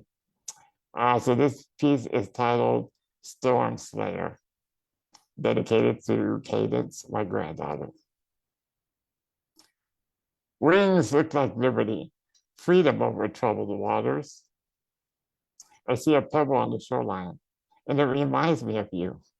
Small, influenced by its surroundings, but immovable. Waters pour over you, the sun, unforgiving in its heat, a flamethrower. Yet, you, little pebble, shine brilliantly. You stand firm, transforming waters destined to drown into refreshing rain showers, transforming the burn of the sun into a warm blanket. The sand, your home, your refuge, your throne. For royalty fears not, for royalty needs no wings to fly. You are freedom soaring in your still place. Your bravery spreading your wings, not over troubled waters, but within the eyes of the storm. Again, thank you everyone for allowing me to share space with each of you. Feel free to follow me on the socials at Crypt Lyrical. And if you would like to get a signed copy of my book, send me an email. You can send it at valverawrites, that's WRITES @gmail.com. Thank you all. Oh my God, let's go, y'all. Unmute your mics. Give it up for Crypt Lyrical. Oh. Woo! Let's Thank go. you. Yes, I'm so excited. I'm so glad that you're here. And yes, it's been a wonderful year. This year has been such a blessing in so many ways. It's been quite challenging in many ways, but it's been such a blessing, and we're all here in the same place. And I don't think that is an accident at all whatsoever. So thank y'all for being here. One of the most exciting parts of my year was meeting the poet Rose Gold. I know it seems strange, like she's a real human being. I got to hug her. It's awesome because you get to know these poets over the years online, and we all know that we're real, but like when you get to really meet someone and you get to like actually put your arms around them and you get to hear them perform, I was like, oh shit, I was so starstruck. I was like, she's reading poetry and she like right in front of me. Like the woman is dining in my home. Like I just, it was like this amazing thing. And it's not that she don't live that far from me. I mean, I could go and drive and see her. Really, I mean, we're lucky in that sense that we're all close in proximity to each other.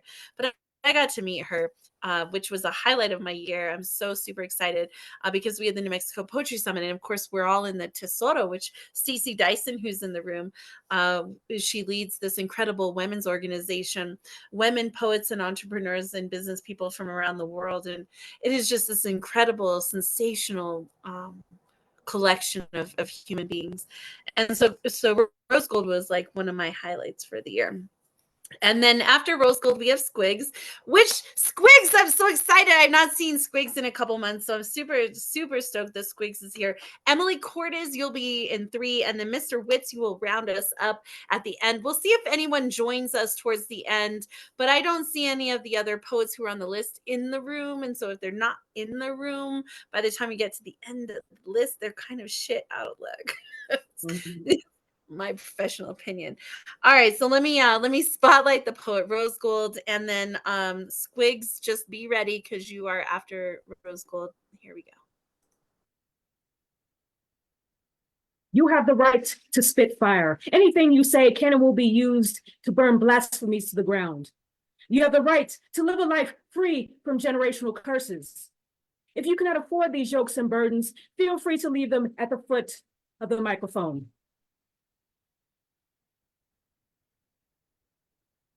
Eartha Kitt described her life with these 6 words: rejected, ejected, dejected, used, accused, abused. I detect that many of us have been subject to these destructive tenets, either because life has convinced us to succumb to the voices in our heads, or because someone saw fit to stuff us into their ill-fitted garb stitched with scorn, which insists that under no circumstances should we attempt to unfetter ourselves from the box in which they placed us. I want to serve this republic these papers, declaring the dissolution of this marriage between the deceptive messaging through which the world identifies us and the reality of our true glory. So regal, it makes the world fearful, that potentially one day we too will recognize it, and I am ready for the big reveal. Calamity Jane. You prepared a Norman Rockwell portrait-inspired picnic lunch for just such an occasion. Got the children situated.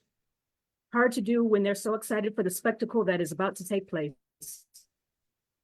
Neighbors come from thither and yon, grandmas, uncles, and cousins in tow, because they could not wait for this moment not a minute longer. It was standing room only, young boys perched atop their dad's hulking shoulders, which were quivering with anticipation over what they were about to witness. Ladies dressed daintily like it were Easter Sunday, offering up shouts of glee and not even trying to be dignified about it. Their personal cheerleaders, providing just the right amount of attaboy motivation from the sidelines. Only this isn't a pep rally or homecoming or make America's favorite pastime. Then again, maybe it is. And in actuality, you were not a spectator, rather a participant. You egged on the lynch mobs, got them all hot and bothered, scratching, clawing, and spitting like hungry tigers about to be released from their cages. Rope, check. Gasoline, check. Matches, check. It's natural selection, survival of the fittest. The preservation of the superior race depends upon it. It must be done, for their manhood is threatened, and they can't risk any of you precious pieces of porcelain property to be soiled by one of these underdeveloped beasts. Well, intellectually and spiritually underdeveloped, so they thought. But notice they always target the one thing they fear, desire, and loathe all at the same time. When all's said and done, that's usually the part that's missing. Imagine had there been a Craigslist or eBay back then, what it would have sold for. But given the times they lived in, it was probably bargained away with a wink of an eye and the roll of a die. All the while thinking, it's a great day for a barbecue. Then, the moment they've all been waiting for. The unwilling victim is escorted onto the playing field. The crowd shouts, cheers, yelps, and whistles for the escorts. They are doing their duty as Americans, while you just as aggressively call for the victim's eradication. He is here because you lied. He didn't search you with wandering eyes as you claimed. In fact, never once gave you the time of day. And because of you, this is the last time he'll ever see daylight. They're belligerent, feeding off the energy of frenzied crowds. It wasn't enough for them to just hang him and watch him struggle for breath. The more he thrashed about, the tighter it got. Then there's the blue-orange flicker, growing bigger, hotter as he is set alight. Blood-curdling screams rise to the heavens, where only the angels are weeping.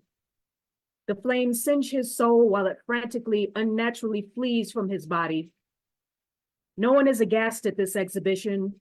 No outrage over this murder. No outcries of injustice. No pleas for humanity. Patrons are too busy smiling for the camera as they pose alongside the still smoldering corpse. Their images transposed onto postcards for souvenirs. And even as a charred shell, you can still tell which part of the deceased is missing. What's left of the criminal is auctioned off as keepsakes for the kids, a prize more precious than candy. Yet the victim wasn't afforded anywhere near the same value while alive. The only crime was his skin. Terrorism in the name of the Lord. And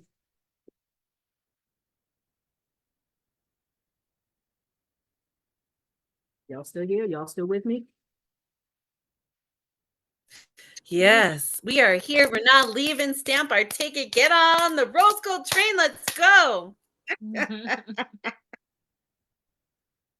This is Tall Tales. Baba Black Sheep, have you any wool?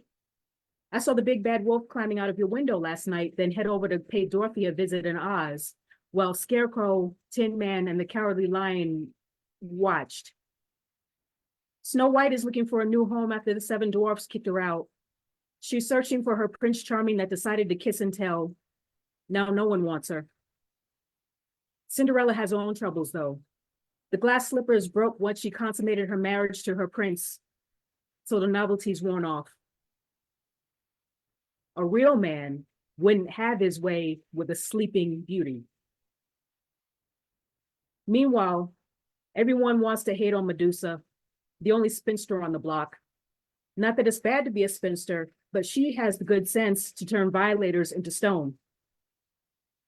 The wizard tries in vain to get back in the Wicked Witch of the West's good graces.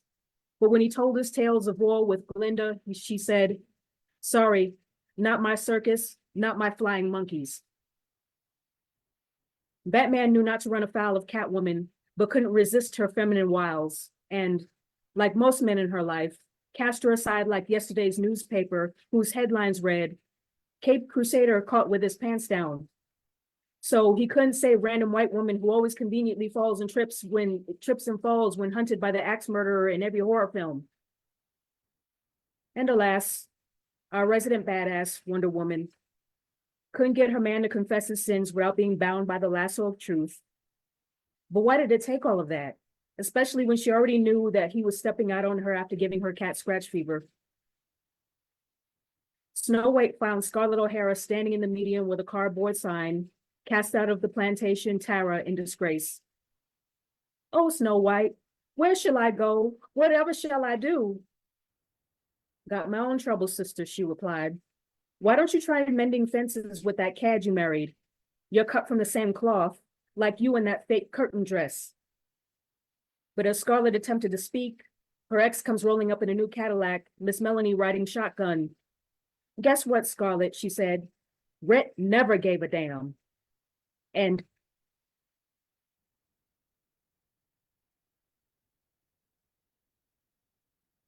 that I felt compelled to write that. That poem is like 5 years old. The way women are portrayed in comic books and film and television and just I decided to make a parody, just poke fun at it.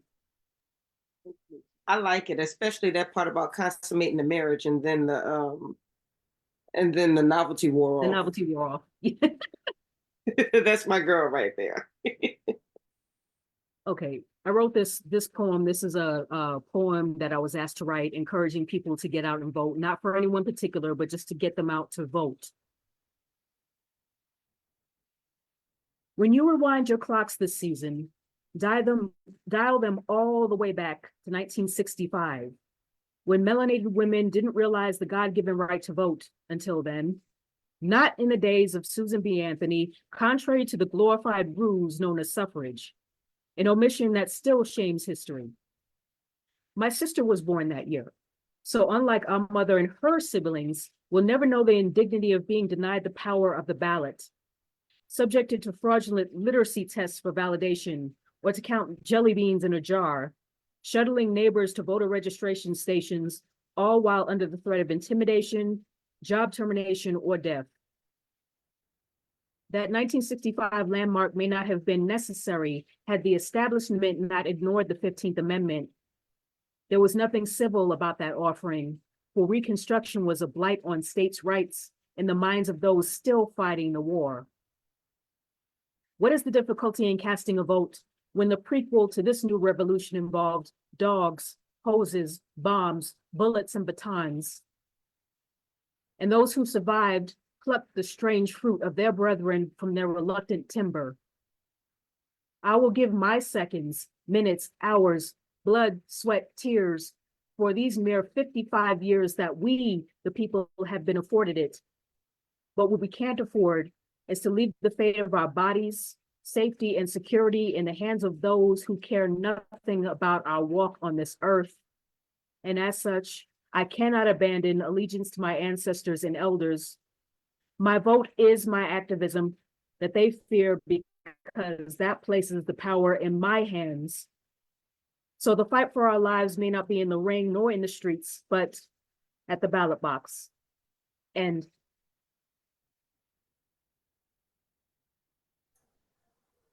okay, I'll close out with this. Beloved, I'll bet you didn't know. No, you knew, but oftentimes forgot that you are royalty. You are heir to the greatest of thrones. Gold rains down on you from heaven in the form of sunshine that lights your path and reigns in your smile. Think upon this, beloved. Your existence is a miracle. You are fashioned in love, by love, for love. When you move about this earth, your feet don't even touch the ground because gravity is a foreign language to your wings. Your touch contains more power than sledgehammers, breaking generational curses on impact, but still gentle enough to soothe the raging storms in one's soul. Do you know your eyes capture visions of destiny? Like a Polaroid, they appear cloudy at first glance, but only become clearer and more vivid through time and much patience. Now that you know these things, walk and don't look back. The past doesn't serve you, but the future awaits. Love me. I am the poet Rose Gold. Continue to bloom. Thank you. Snap, snap, snap. That's my girl. Yes! Unmute your mics. Give it up for the poet Rose Gold. Get it, Roscoe. Get it. Love that. Beautiful job, honey. Absolutely beautiful. Yes.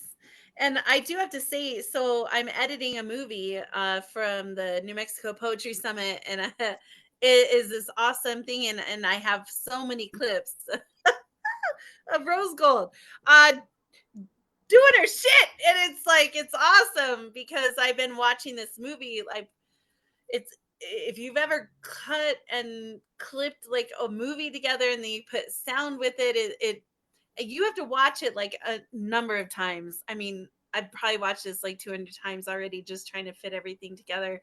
And all the pieces where Poet Rose Gold has her poems in there, and then hearing her read again, it's just like, I love it. It's awesome. Y'all didn't even know what you don't know. If you weren't not here in September, you did not hear what she spit and what, oh my God. So yeah, you have to come and hear her read in person. It's just, you just have to. So let's go. Squigs, you're up next, followed by Emily Cortez. We'll have Mr. Witz close us out, unless any of the other poets wind up coming in between then and now. I mean, we're on schedule now, but those who were supposed to come are not here. Those who had signed up previously, they signed up earlier. They're not here, and so if they're not here, I'm not waiting. I'm not holding up the train. They're here or they're not. I'm one of those people that's like, you know, you sign up to come to an event, you fucking show up to the event. And if not, then, you know, I hope everything works out and I hope nothing bad happened, but still the show must go on and we're not waiting for anyone at all. So Squigs, are you ready? Emily, you are on deck. Let me find Squigs and spot. Oh, okay. So Squigs, your camera's off, which is okay. I just cannot spotlight you with the camera off, but you're welcome to read whatever you would like. Thank you. It's all right. I glow in the dark. Anyhow, this first piece is oh, the news been blowing up with war. I call this one cannibals, or cannibal rather. Someone set off the oxygen. Now all the apes are running wild, fucking each other and praying to the ceiling. See, they figure out how to dance by making atmospheric pressure do the same, and found language to sharpen teeth and aimed for the heart. Ran out of oceans to eat and accused the earth of being round. So many miles for just 2 feet to kick a too far to kick a ball home with wheels to flirt the horizon. Give them mountains to choke and pebbles in their shoes, lest they invent God and believe he is on their side. Give them poison, give them magic, give them money, so they'll never grow up. Make them confuse a lectern for a podium and tell them where to stand. Stand in line. You want some more? But there is no one the fire won't burn, regardless of who started it. We all cook the same. We just all taste different. In a world of cannibals, each greeting is a hostage negotiation until someone turns the oxygen off or until the apes teach each other to breathe again. Thank you. The next one is well, it's an old one about young love. It's called Olivia. Live. Sorry? Cool. Thank you. All right. This one's called Olivia. Live. The street lights are sisters in every city. They all sing the same amber glow. And if you're not paying attention, you could confuse a gutter for almost anywhere. Tomorrow is as far away from me today as you yesterday. I'm as far away from you now as our first hello. Forever never lasts as long as it takes for you to forget the way you kissed me like a ransom note, the way I may have to spend the rest of my life paying for it. I see you now through old photographs just before you forgot how to fake that yearbook smile. On rooftops, wearing only a blanket, a nipple escapes into morning light, overexposed, baby. And I still haven't found what I'm looking for. I'm still trying to figure out if you had always been a garden growing wild around a misused house, or the impact that broke these streets and rearranged all the signs. There's a place I'd call home if you thought so too. Live. That black eye you've worn one time too often to be fashionable may miss you more than I miss the skinned knees and the crackerjack jewelry, and your chameleon hair. Is this what happens to children, baby, who care no longer to find their way home? Planting cigarette butts between the concrete and the graffiti, where we traded the low-income housing playgrounds for the warehouse art gallery after parties, with the loudest musics and the flashing lights that are going on still, feeding our fast, so fast, just as fast. Live. I can't remember now what I've tried so hard to forget, but outside our bed, I promised to practice all the regrets you never kept. Though the midnight bike rides and heavy mascara tell me I left you still running away. Live. Your life, confusing the damsel for the distress, but you lied. I fought my way to the center of your hell to find it was you behind the curtain there, and now I may never escape alive. When the gutter steam and filthy sex bring me back, will you remember me as I remember you? Your cheap perfume? Every time traffic lights blink at me from empty streets into empty rooms? You dirty angel I got to touch, a butterfly who always drank too much. Live. Will all the clocks we broke and the photographs left overexposed serve as the only evidence that we were guilty once of a happiness we accused each other negligent of? Is it criminal to remember you that way? I just know whoever we were then will make it home just the same. See, I let you borrow my jacket knowing you'd lose it anyway. Your short skirt and faux fur will always make you look like an actress out of time, but will the silver screen of our lives find us kissing at sunrise? Liv, what are we fighting for anymore?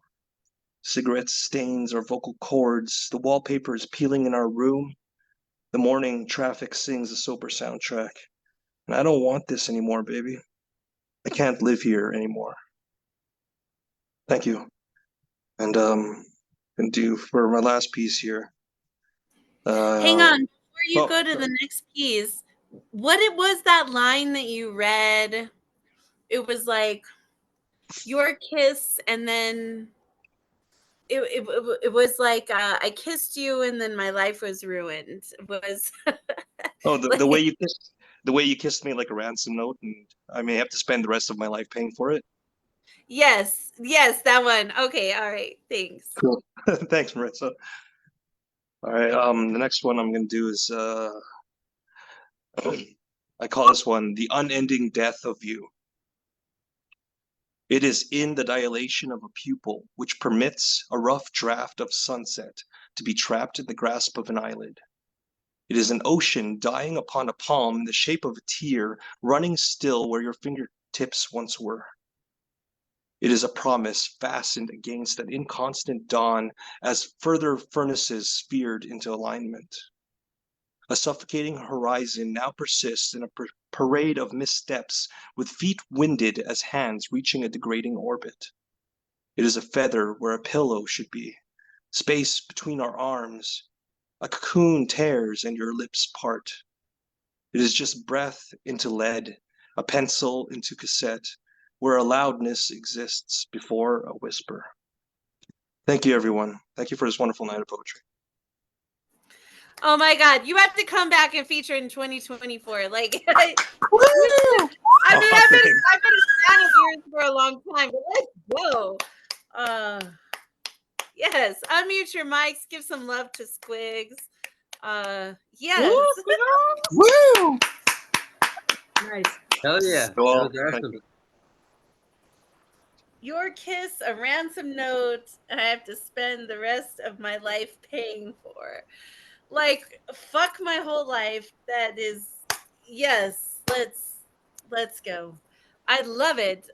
You blink and you miss it. Squigs is that way. Blink and you miss this poet and what he brings to the table. It's kind of like, it's a little bit like Mark States in that sense. Like the Boston Poets, man, you guys like. I miss the Boston Poets because if you like, you can't step away. You have to be there for the full thing. Otherwise, you will not know what you don't know. Yes. It's good to hear you, Squigs. I'm glad you're here. Thank you. All right, next up we got Emily Cordes in the house. She just released her second book, Queen of Swords with Red or Green Books. It is an incredible book. It really is lovely and beautiful and thick, and it's not like any other book that's out there. Even if you don't know anything about it, I promise you, if you get her book, you flip to any poem and it stands alone. It's just lovely. It's wonderful work. But when she explains it and the deeper undercurrents that really go into this woman has put so much work into this book, much more than the average person will ever understand, Emily. But you've done so much work with this book, and it is a beautiful book.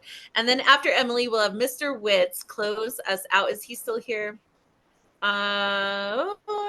Yes, Mr. Witz is still here. So Mr. Witz, you will close us out after Emily, and we'll go. If anyone else wants to read, since we are early this evening, we had some folks not show up. So if I missed anyone who would like to read and get on the open mic, get on the mic tonight, I'm happy to oblige any of our friends who are not scheduled. All right, Emily, let me spotlight you, and hang on one sec.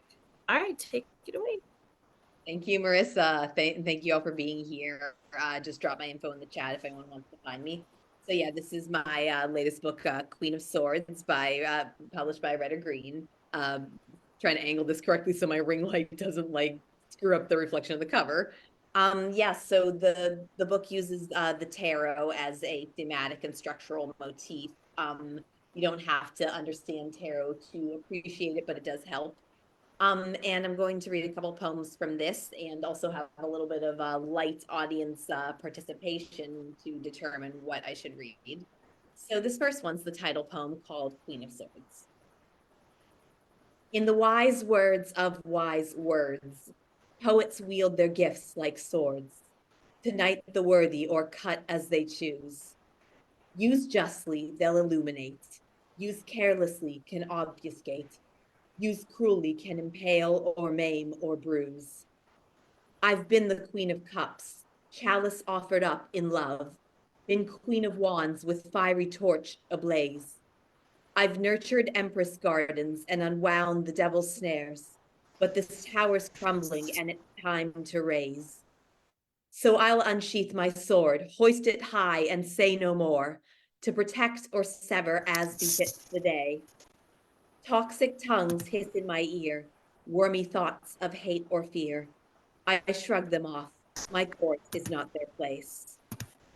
And I'll be just, but won't adjust my borders to house bullshit from fools who won't accept their proper station. And my queendom will be beacon for my kindred cross the globe, the people of the quill and brush and stage. And with our sword pens brandished, we'll inscribe in air and fire 1,000 different worlds of our creation. Thank you. I think someone might be unmuted. I'm hearing a little something clickety, something in the background. If people I muted the person who is unmuted, so you're good. Okay, no worries. Okay, this one is a love letter to all the different poets whose books I've come to own and whose work I've come to read. It's called Coffee and Poetry. Each morning, I drink poems in tiny sips. Finest part of waking up. Chapbook spooning with my cup. Kitty curled up at my feet. Brain fog clearing, word steam swirling strong and sweet like Rosa's Bustelo. A hello from my wordsmiths round the world. Reaching out across the ether, gently fortifying me. Before the day creeps in and the matrix tugs my anchor, sucks down into that dark sea of the inbox and to-do list. I'll float across the paper and remember Wilde's decree that all art is quite useless. And thank God for this, because the grind's a coffee grinder and your sanity's the grist. When the buzz of productivity gives your nerves the Java jitters, gotta disrupt the addiction or the shakes and aches kick in. And these tiny private pleasures keep you humming through the day. No crash landings, just a smooth and steady drip. And my thorn-adorned muse from the woven tapestry across the room winks her unibrowed eye at me and whispers a reminder. Love this earth. Take it in your arms today like the lovers you deserve, who'll look upon you like your magic, wake beside you from shared dreams, and each morning take away the lies and bring you hope, coffee, and poetry. Thank you. So one thing that I've kind of discovered in the sharing of this work, like a tarot reading, it likes to be shared according to the energy of the group. So we're going to do a little divination to figure out what the group most needs to hear. So if folks could give me a number between 1 and 151, you can say it out loud. You can drop it in the chat, however you feel like. What do we got? 122. Okay, let me find that page. 122. Okay, this one is a love letter to my hometown, Pittsburgh, Pennsylvania. It's inspired by a local diner chain there. It's called The Place for Smiles. After Eaton Park, that's the diner chain, and the slogan is Eaton Park, the place for smiles. Okay. Native daughter, ever roaming, always finds her way back home. Road signs spooling down Route 80 guide me back through time like beacons. Shortbread smiles, iced white and green, bringing memories black and gold. Football jerseys on own clothes days, prom regalia or stage makeup, the optimal dress code for late night brunch buffets. When you're too young for the bars, but your soul's too old and restless to go home. You can always snag a table. There's no waiting till you're able to get past the velvet rope. Nursing cigarettes and coffee, bottomless cups of philosophy, pondering questionable decisions, brilliant notions, and bad jokes. Till dawn's fresh griddled, perfect golden yolk spills sunny side across the horizon, emblem of the smiles it invokes. Date nights at the same spot where parents courted, high school boyfriend devouring my tongue like the bacon cheeseburgers he inhaled, the meat red as the flags for this veg head. At least the next one had the decency to order garden burgers and pop breath mints. Hours spent eavesdropping on strangers, giggling at local electeds' tete-a-tetes, till the threat of lives entangled, senior specials punctuating quiet Steeltown desperation had me seeking bigger skies. Pancake pregames turned to brain fuel for the GMATs that would send me flying. Trading in pit panthers and those smiley cookies for Columbia stone lions and fresh Zabar's black and whites. I found my step and smile here, but crumbs of home still find me. Pierogies at Veselka, bumper stickers, Steeler bars, San Genero's street carnivals, tiny sweet ricotta tarts. Still can't compare with Nona's famous pie. And Vaca-studded taxi ads or uptown designer storefronts, winking past me as I travel like ancestors saying hi. Or I'll bring parts here as souvenirs to baffle and delight. T-shirts blazing Yinzer slang, Heinz swag displayed with pride, because good pickles aren't exclusive to our sainted Low East Side. And cheer yellow mugs passed round like eager hugs for the torch and water bearers in my life. And when the leaves or buds turn, I'll come visit. Fresh tea and waffles warm me from inside, like the veterans parking spot always open for my grandpa, and the waitress from the old block thanking me because my teacher, mother, taught her daughter how to read.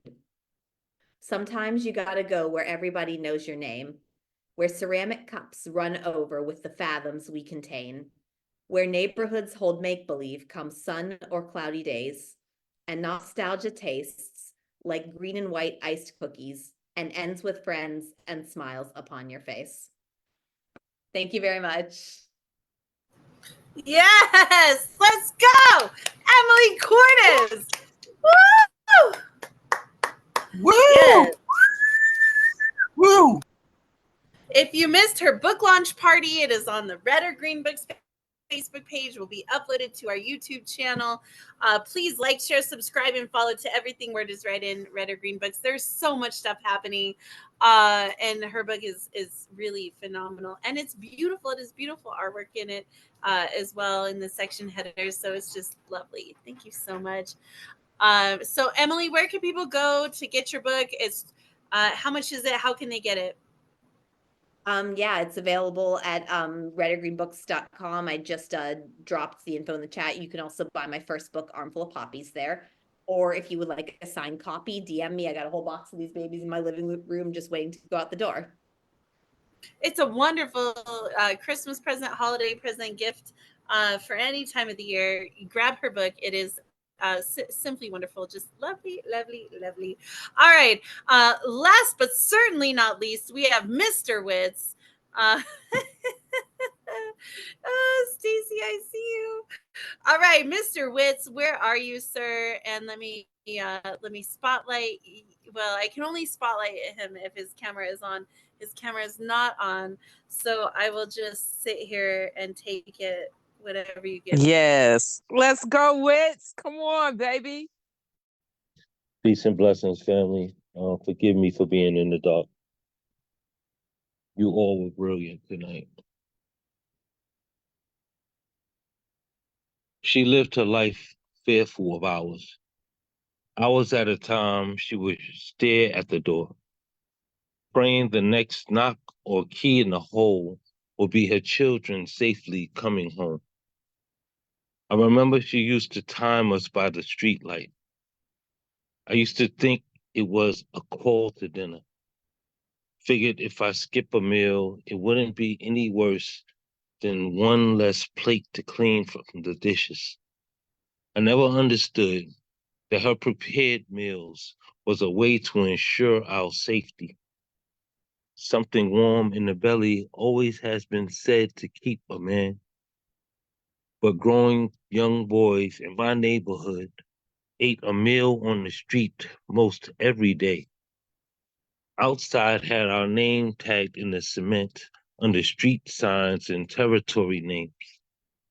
Those we claimed with ownership, more often than the ones given to us. And some days, those very same pavements would take a body like a grave dug. Headstones that never gave our mothers anything back except for grief. Teardowns, her cheek, still to this day, when she prepares a meal in memory. All the times I hated washing the dishes and taking out the trash that stench our leftovers. Evenings, the street lights gave me back home, misunderstanding how proud Mom was that we survived death's calling. Her voice could carry for blocks at a time when our names would be screamed for to get inside. And it's funny how we mistook her calling as a punishment back then. Throwing our shoulders in front of our legs, dragging our mud stompers like cement hardened them. As time passed and we got older, that changed. The street had its way with us, passing us around like spliffs and alcohol, intoxicating thoughts in teens who wandered, whispering young adult sauce in our ears, and we listened even harder, less to our mothers. Young men straying from grown woman advice, raising up in our father's absence, as the tale of most the neighborhood goes. And mothers had all day to worry, red line noosed around her single parenting, hoping that our hanging out with the fellas doesn't one day prune us into strange fruit or make us young fathers, trapped in our curiosity when we chase the cat. A tail no better curled than the S draping out of a hairstyle, fashioned for attention that darkened in alleyways, in between buildings where trash cans became final resting places. And one time, they said they found Oscar grouched in a can with his feet hanging out. Poverty perverting the emergency to see ourselves ever making something more than a memory. A potluck of crying over spilled milk in the kitchen of another mother, feeling like she failed, ready to surrender herself to God. All she has left is her reciprocating breaths escaping out of her lungs. Red line noose around her single parenting.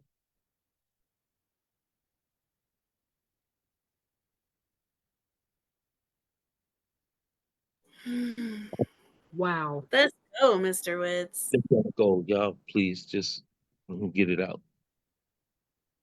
I am a man who was known for having a sense of trade. Along the journey, I've been given many names, from black market to bootleg, peddler and vendor. Some have even called me the hustler. Being a street merchant can put your face on a statement made of belittlement. I'd have to admit, it wasn't easy to see a profit out of peddling imagination, finding ways to word support in a community of those who worked hard for their money versus the loosened palms of those accustomed to survive existing in a panhandling situation. An open trunk and a table on the street had the attiring of a con artist. Only those with self-sufficient aspirations would support such an entrepreneurial excavation. Yet I used to tie my success to the number of sales I made. In a world where dollars made the most sense, profiting off a couple of book sales could feel like rubbing two coins together. Took more tribulations for me to understand the value of my message didn't come with price tags. Something I admit I lost sight of when I barcoded a worth on the binding. At the same time, I limited its understanding by not allowing for it to get in the hands of those where it was most needed, the ones it was written for, the ones with funding equivalencies that advocated their education. Experience that was taken captive to limit contingency throughout destitution. For those unread words, unheard and unspoken, that I found in audacity before I wrote it, I've learned it wasn't for those who chose the book, but for those the book had chosen. So if tomorrow's kids are truly the future, I pray they would learn from our mistakes.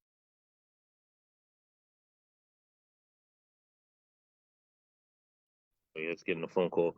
And instead of in our paths, they'll make larger prints in the sand. I worked harder to get my noting into youthful hands.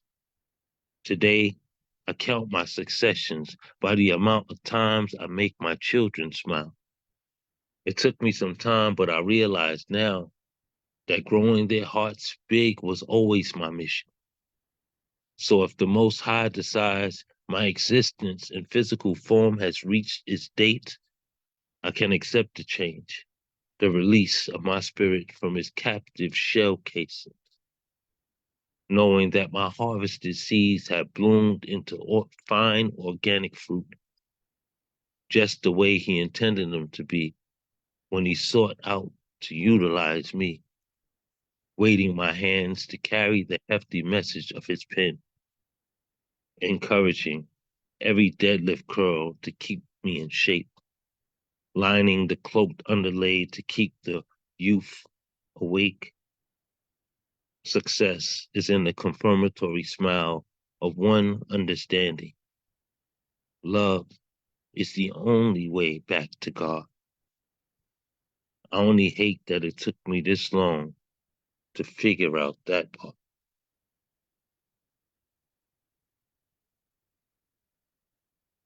I used to think I had it all, soaring too high to ever fall. But all I have left is still due to me. And what we don't heed into usually frowns on our face. Those crashes can be devastating, descending at that height. When you think you got it going on, nothing can visually go wrong. However, when you live life like you're sprinting a race, God will make a way to slow you down, a way to save you from yourself, a preservation method that, if taken out of pretense, could be looked at as a mistake. But God don't make mistakes of us. He only makes examples.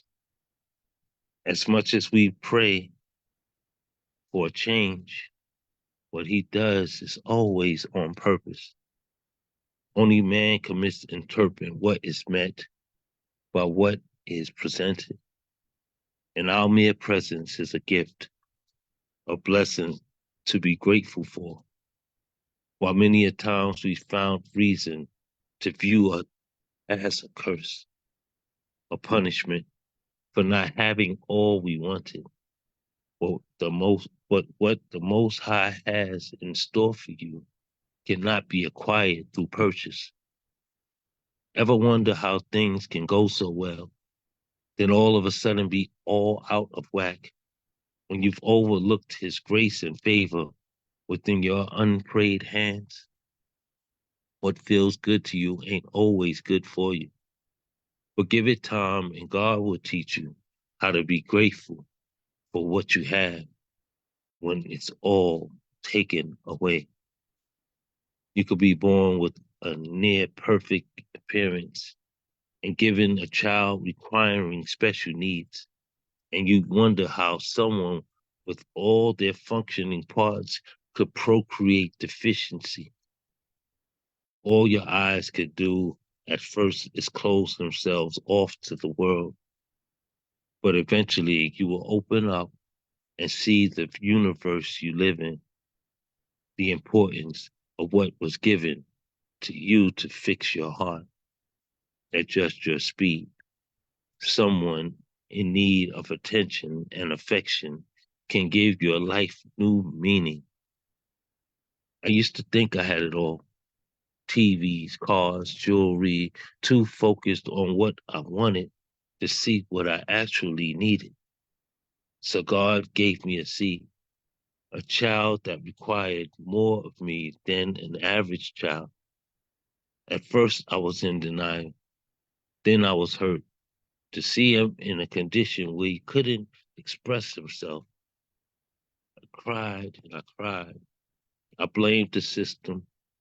Then I tried harder, working with him diligently to prove to myself he didn't have autism. He wasn't going to be one that couldn't experience the beauty of what it feels like to be loved. So I cooked for him, fed him his food, showed him how to hold his spoon. I bathed him, brushed his teeth, kept his hair neat, and dressed him nicely. And together we learned how to sign. Since language wasn't his strength, funny thing is, he taught me what my love language is. He took care of me better than I have of myself in my previous years. I never knew I had the patience. I may never have slowed down to find out, running through life like a madman before now, paying on flight equipment that never got me off of the ground. He showed me how to fly, though. I never knew how God winged him. I came to realize he didn't need me. I needed him. Apparently, I was the one who had special needs.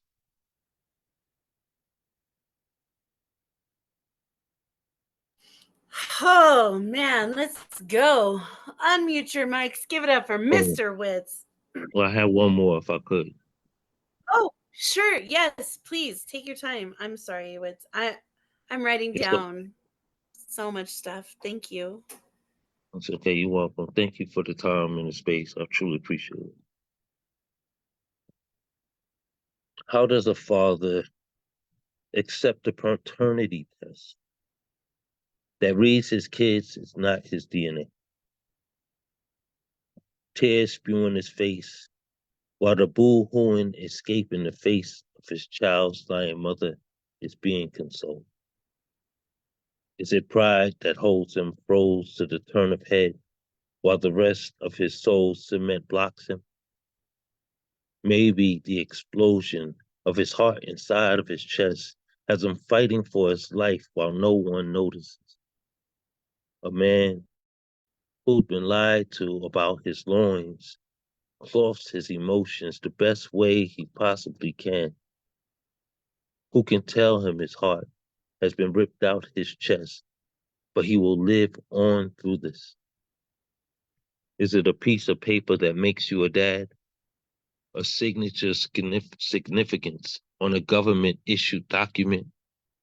All it takes is the spelling to cast magic on his spirit and hollow him inside his body. But no one notices. Only the notice of eviction in the hand feels his death certification. But the mother, the woman who never cleared his name, The one whose knees has buckled is consoled and protected in her holy attempt to ghost this man as the father of her child. Meanwhile, in his mind, he has traveled back in time, remembering seeing the child birthing out her, the birthdays and evenings he spent in daddy's shoes, the life he had been lied into, who attempts to heal the ripping of the atrium of chords that used to play music out of the my first piano he gave to his child at the moment of conception. No one, apparently. It's tragic to see him in awe of accepting himself as an absentee parent when parental advisory was his role in life. Now he has to make a decision between standing or running, but his feet cemented in his shoes while his heart beats dashing towards a new world record, his eyes fighting to keep an ocean of his silent cries from drowning out and stealing his last breaths. There's no doubt he died that very moment. Only the homicide looks like a suicide attempt, while he stands there hanging like a rope around his neck out of love for a child he believed to be his. Who can fix his brokenness? Therapy was taught in him when all the attention is given to the mother, the woman, the female who took him by the balls, the lady fainting at the addressing of the truth, surrendered by grief and sympathy, while he undoubtedly dies at the reading out loud, result of his not bothering, echoes him free of parenting. How does a man accept the paternity test after being told for so long that he was a father? His daddy daydream becoming a nightmare in light of the truth shining him out of the dark. Or maybe when the mother finds her way to her feet, she can attempt to heal him in her beg for forgiveness. Or is it the I knew it wasn't his baby carols, chorusing the voices of his family enough to strengthen him, a man whole again? Thank you.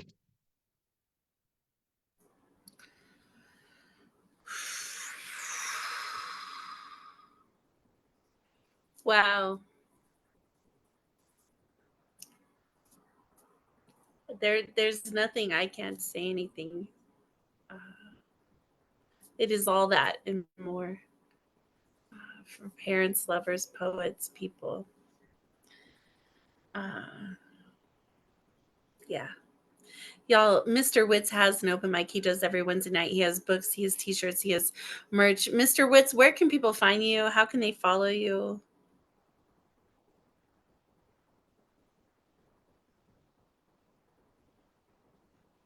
Did we lose him? No, I'm still here. I apologize. You can find me on Instagram under Mr. Witz the Poet. I'm actually Mr. Witz the Poet everywhere.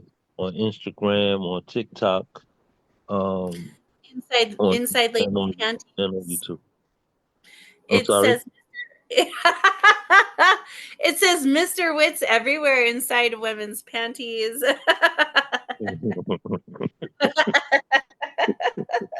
I'm not going there with you tonight, brother. That's only for those who are paying attention. I mean, we're at the I'm end of the paying show. attention. I am paying attention. Erica's like, Okay. hold The on. thing of This is what Erica's doing. She's like, hold on. Okay, I'm gonna wait. It doesn't say Mr. Witz on it. Oh my God. Lord Jesus, help me, Father God. I love her because she brought levity to a very heavy. I'm telling you, you are so deep, brother. I'm telling you, and but it can weigh heavy a little bit. But you know, our eyes need to be open, and I really appreciate you. Thank you. Really. Thank you so much. I love that line you said, growing their hearts big was always my intention. Yes. Because that is my intention with my daughters. But I want them to realize that they have the privilege of being white, educated, attractive women, young, well, girls, and that comes with great responsibility, because we all want our children to grow their hearts big. Yes. Yeah. We want to see our children loving, successful. We don't want to see them go in this life's journey because we know how rough it can be. But they have to experience. They have a journey that they have to take that we can't hold their hands through. So we do the best we can to ready to just prepare them for it. Yeah, grow their hearts big. I'm hoping that is. I'm hoping that work. I hope that work does what it's supposed to do. And then you said, God doesn't make examples. Oh, God makes examples, not mistakes. I love that. That was an incredible line. And procreate deficiencies. I think that was heavy. That hit home. But thank you so much for doing what you do. Mr. Woods has merch, books. He's just everywhere. If you don't know how to get a hold of him, reach out to us and we'll fucking plug you in. We'll plug you in like a vibrator. All right, because we gotta, we can't fucking be stiff without being stiff a little bit of the time. This is why Stacey Dyson's picture is this, because of all of my comments. But anyways, no, I thank you so much. Prada, Miss, you are something special. We love you. We love you. We love you. That's all I can say. Um, I just you are love you. you are very unique. There's no one like you, and I love the fact that you live in your truth, no matter where you at. It's funny because a lot of people don't understand that, like, the Prada that everyone knows now is not the Prada that I was 10 years ago or even 5 years ago. And so the fact that I can even be jovial is awesome. And I have to find the fun stuff, because if I don't find the fun stuff, then I won't make it to the next day. So I always find the fun stuff in between all the hard shit, because otherwise all we would ever be doing is documenting all the hard shit, and we cannot continue, we can't sustain that. So we do have to joke with each other and play with each other and talk about sex, because whenever we all talk about sex, because y'all came about because your daddies came. I don't know if your mommies did, but your daddies did. And so, like, we all gotta, How we we get our gotta joke. comeuppance. That is so We gotta wrong. have That is some so time to like wrong. Oh download my it. dear God. Oh my dear God. That is I so love wrong. her, but Oh she's my but God. but no lie was told. Am I wrong? You're right about that. Oh God. Because they got a cup, we don't. I'm not wrong. So we Oh, just have to, right? We got to talk about the fun stuff, because y'all have helped me find where my fun stuff is. And if I can find where my fun stuff is, then I can help others find where their fun stuff is. And if we can find our fun stuff, then we can tap into that every now and then. And that makes our journey all that much more worth it. And Tabitha Adams, I had a incredible opportunity to meet this woman a year and a half ago in New York City when I was hosting up there in Manhattan at the New York City Poetry Festival and at the New York Poets Cafe. It was just an incredible time. And then when I met her, she had not had a book, and I was like, "Oh my God, you should come and we should publish a book." And she's like, "Okay." And so since then, we have had the honor of publishing her debut book of poetry, Shallow City of Noise, which is a beautiful, beautiful book, a beautiful work of poetry. And if you want to catch her book on the month of January, she's going to be our featured book and author at Red or Green Books. And the author talk will be the third Sunday of January. So we're super, super excited to have her. You can get her book now between the end of the year at regular price. But if you want to wait till January, you can get a $5 coupon. But I say just get it now with the signature. She'll sign it and send it to you before the holidays. But Tabs, it's been wonderful to have you, and I'm so glad you're part of the team. And then she came here to New Mexico for the New Mexico Poetry Summit, and I get to like hug that woman. We really all got to bond as a community, as poets, and she's coming back for September in 2024. So I'm gonna do a before and after the event. Like we're gonna do excursions before and after. So I'm telling people come early, stay late. That way we can do cool things both before and after the summit. So if you're able to take extra time off, you can think about it maybe. But I can't wait to see you again. I'm so excited. All right, Tab, I'm going to turn the tables over to you as you close us out. Let me spotlight you. There you go. Thanks, Ms. Prada. Yeah, so I made it to the New Mexico Poetry Festival this year, and I'm gonna tell you something. So I come from New York City, and I'm a little biased, right? Because I love our festival. But the New Mexico Festival, which you guys was one of the best festivals that I've been to. And it was more of like the bonding of with your fellow poets and meeting each other and just being in the same environment, doing stuff like that. So I highly recommend it to anyone. It was like one of the best poetry events that I've been to. All right, let me be vain and let me fix my hair. No, I'm gonna do an old piece, one that you can find in the book. And I'm gonna do a new piece just to show you guys that I've been writing and trying to be like fully committed to changing my career in life, because so often we live in somebody else's path and not our own. You know what I mean? So first we're gonna do a shorty. This is titled Why Grown Men Cry. Today I went to view a man just 26 years young. The dim room filled with the neighborhood survivors. His mother stood at the entrance with open arms, assuring everyone who entered. He looks like he's resting in peace, right? I can't imagine the long hours it took her to utter these words. His friends of childhood age gather. One morning at the sight of his brother, when one shakes his head and says, "There's just too many of us here." This was last year, the day right after Christmas, where a mother had to bury her son. He was doing nothing but going to the bodega and buying whatever he was buying. It doesn't even matter. Where one man bumped another and then it left his mother mourning right before Christmas. Unfortunately, we see this too often. It's really sad. So I have another piece. This one's a new one. It's a new one. It is titled A Letter to My Father's Friend.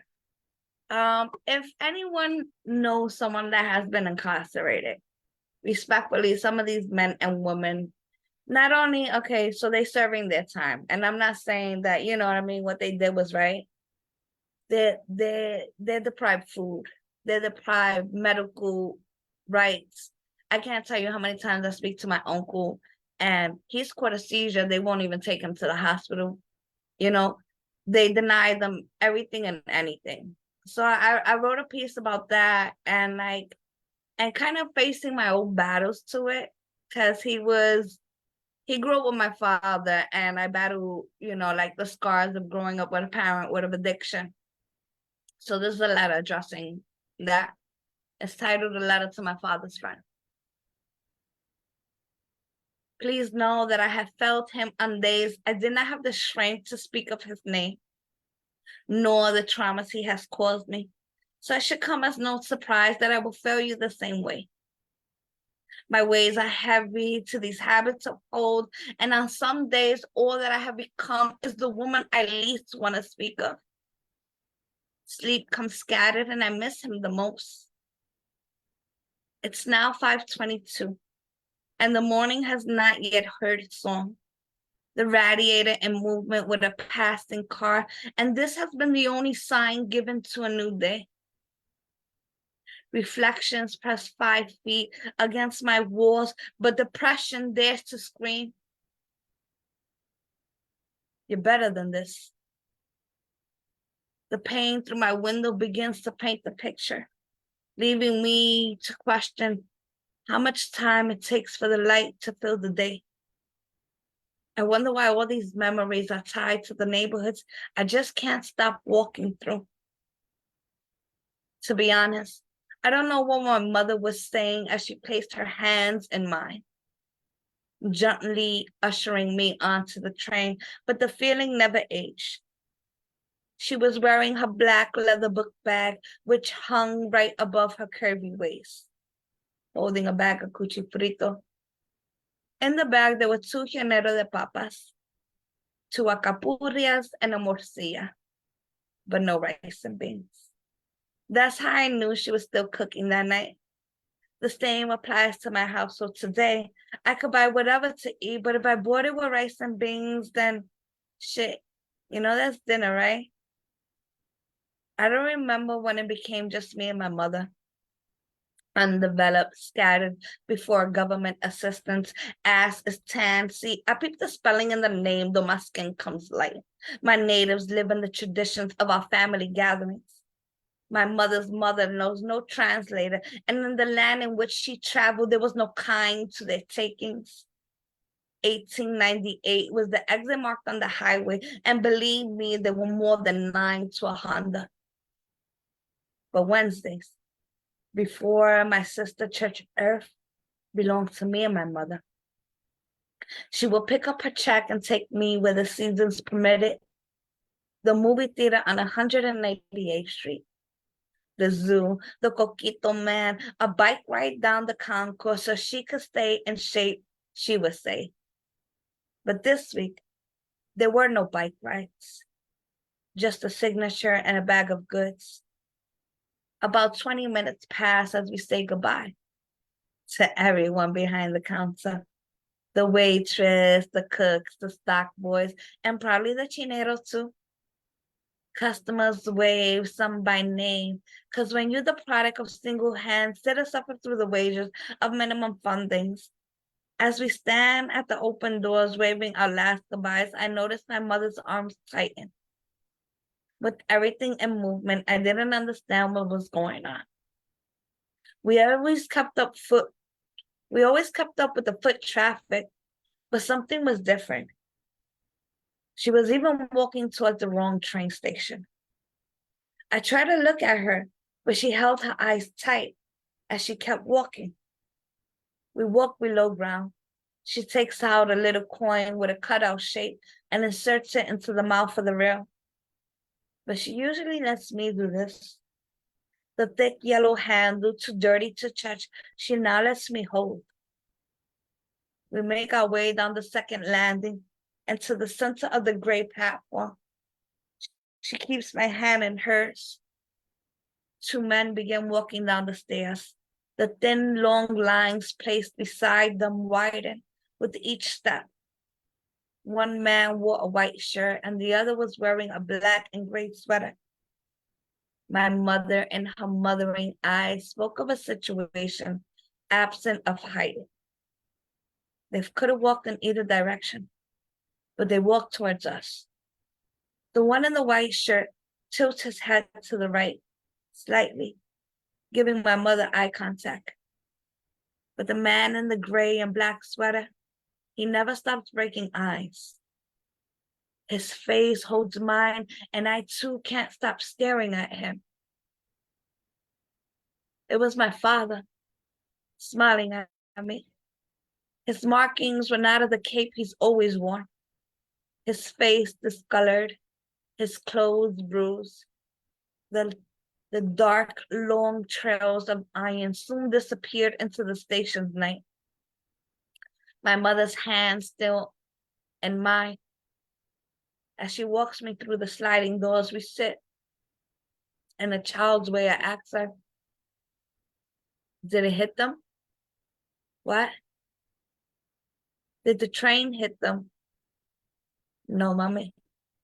Grown men know when to move out of the train's way. I'm not sure if this was the first time a man has felt both my face and my smile, my pain and my questions. As my height began to reach turnstiles, I told myself that it was just a dream, that dragons didn't really eat fathers, that men were not magicians, trains were not addicts, and playgrounds did not hide children. I had to stretch my bones across the sand in search of myself and label his headstone always and forever. As a child, he used to sing me that song. My mother now cleans the leaves that have taken me. And in his smile, I questioned the relationships he could have had with my children. Tell God, I think I understand why you didn't make me a bride just to save me the embarrassment of walking in your home alone.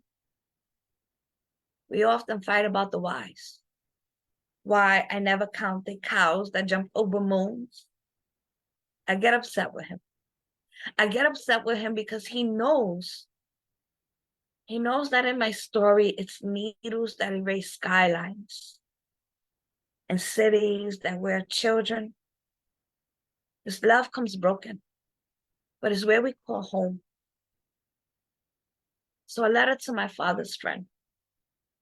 Please know that I have felt him on days that I could not speak of his name nor the traumas that he has caused me. So it should come as no surprise that I will fail you in the same way. There will be days when forgiveness will go uneasy and the envelopes marked with your name will sometimes go unanswered. My heart is still heavy. And I'm sorry. My heart is still heavy to this habit that takes my kin, and you man in the white shirt, have watched without change. Please know that his family has never recovered. Family members wear his face without having known him, and that shit hurts. So no, I cannot write. I hope when this letter reaches you, it finds you in the best of. For my pen still grieves in my father's name. Respectfully, his daughter. I'm Tabs Poetry. I do workshops every other Sunday. If any man, woman faces addiction, I am a product of it. You know, like, I can't tell you that how many years later I still cry for my father like I'm a kid. Like, I look at my kids and be like, damn, he'll never know them. So if you're struggling with addiction, tomorrow's not promised. Not for me, not for you, not for anybody. Let that shit go, yo. I'm Tabs Poetry. Come check me out. And poem. Oh my God, unmute your mics, please. Give it up for Tabitha Adams. Oh. Yo, Tabs. Rose Gold. I met Rose Gold. Yeah. I mean, my dad is alive. And he doesn't have any relationship with my children. He doesn't know them. He doesn't, you know. So I feel you on all the levels. Yeah. Yeah. But I just love you. We often fight about the whys, and I'm always telling my poets, like, what is your why? You find your why, harness your why, make your why your purpose. Let's go. That's what we're striving for, is the why. What is your why? But often it's so true. Often we are at odds with our why. There's generational trauma, cultural, religious, gender-based traumas. There's so much fucking trickle down trauma that when you find out your why, usually you find yourself ashamed of your why, or not validated for your why, or talked down to because of your why. And your why changes. I mean, let's be real. Your why when you're a young adult, your 20s, 30s, 40s, 50s, 60s changes. What you want for your life, what you can like viably have for your life changes. So yeah, we're often at times battling our whys. We're at odds with our why, but I think as long as your why is for something greater than yourself and is for something positive and pouring in and out something that is of a positive nature, you will absolutely get what it is that you want. Those who decide to just focus on negativity, that is what they're going to get. So we focus, fuck it. We got to be the mom, the dad, and the big brother or sister. Like, we got to be all of it, right? Fuck it, it's fine. I told my daughter, she asked me a question the other day, and I was like, well, when you grow two human beings, like start to finish, and you birth two more souls into this life, then you can come in and we'll talk about that. Right? So it changes. Everything does. So I thank you, Tabitha, for the reminder. Let's go. All right, tonight, this has been our anniversary show. Super, super excited to bring 2023 to a close. For those who told me in 2022, well, that's a long way away, you were wrong. And for those in this year who are saying 2024, that's a long way away, you're wrong too. It's coming, like it or not. It is coming like a poem meant to be penned to the page. There's no escaping 2024. So make the best of it, right? Let's go. If you would like to feature in 2024, let me know. I'm so excited. And we have slots. We have slots left for hosts who want to have a regular show here. So let me know if you want to have a regular show. We do have slots and times available for people who are wanting to become part of the team and part of what we're trying to do here. All right. So I'm going to end tonight the way I do every open mic, and that is with a toast. My chat is moving and my computer is super slow, so let me make sure I'm not missing anyone's super important question. Perfect. Thank you so much. Thank you, Emily and Nancy. Thank you for being here, everyone. Rose Gold, yes. All right, here we go. Grab a glass, whatever you want to toast tonight. We're going to do a toast at the end of the year. We are not doing a New Year's Eve event because I do not have the volunteers, unfortunately, this year to make that happen. But I wish all of you a happy holidays and a Merry Christmas, happy Hanukkah, happy New Year. If you need anything, please reach out to us. Here we go. Here's to health in your company and one for the lasses. Let's drink and be merry, all of our glasses. Let's drink and be merry. Bad thoughts to refrain, for we may or may not ever all be here again. This has been the anniversary show for The Word is Right. I'm your host, Marissa Prada. Thank y'all so much for being here. Peace and blessings, everyone. Bye. Bye, everyone. Thank you again. Good night. Tab, I'll get a hold of you. I'll message you. Bye, everyone. Thank you. Thanks, Marissa. Good night. You're welcome, Erica. Thank you, Rose Gold.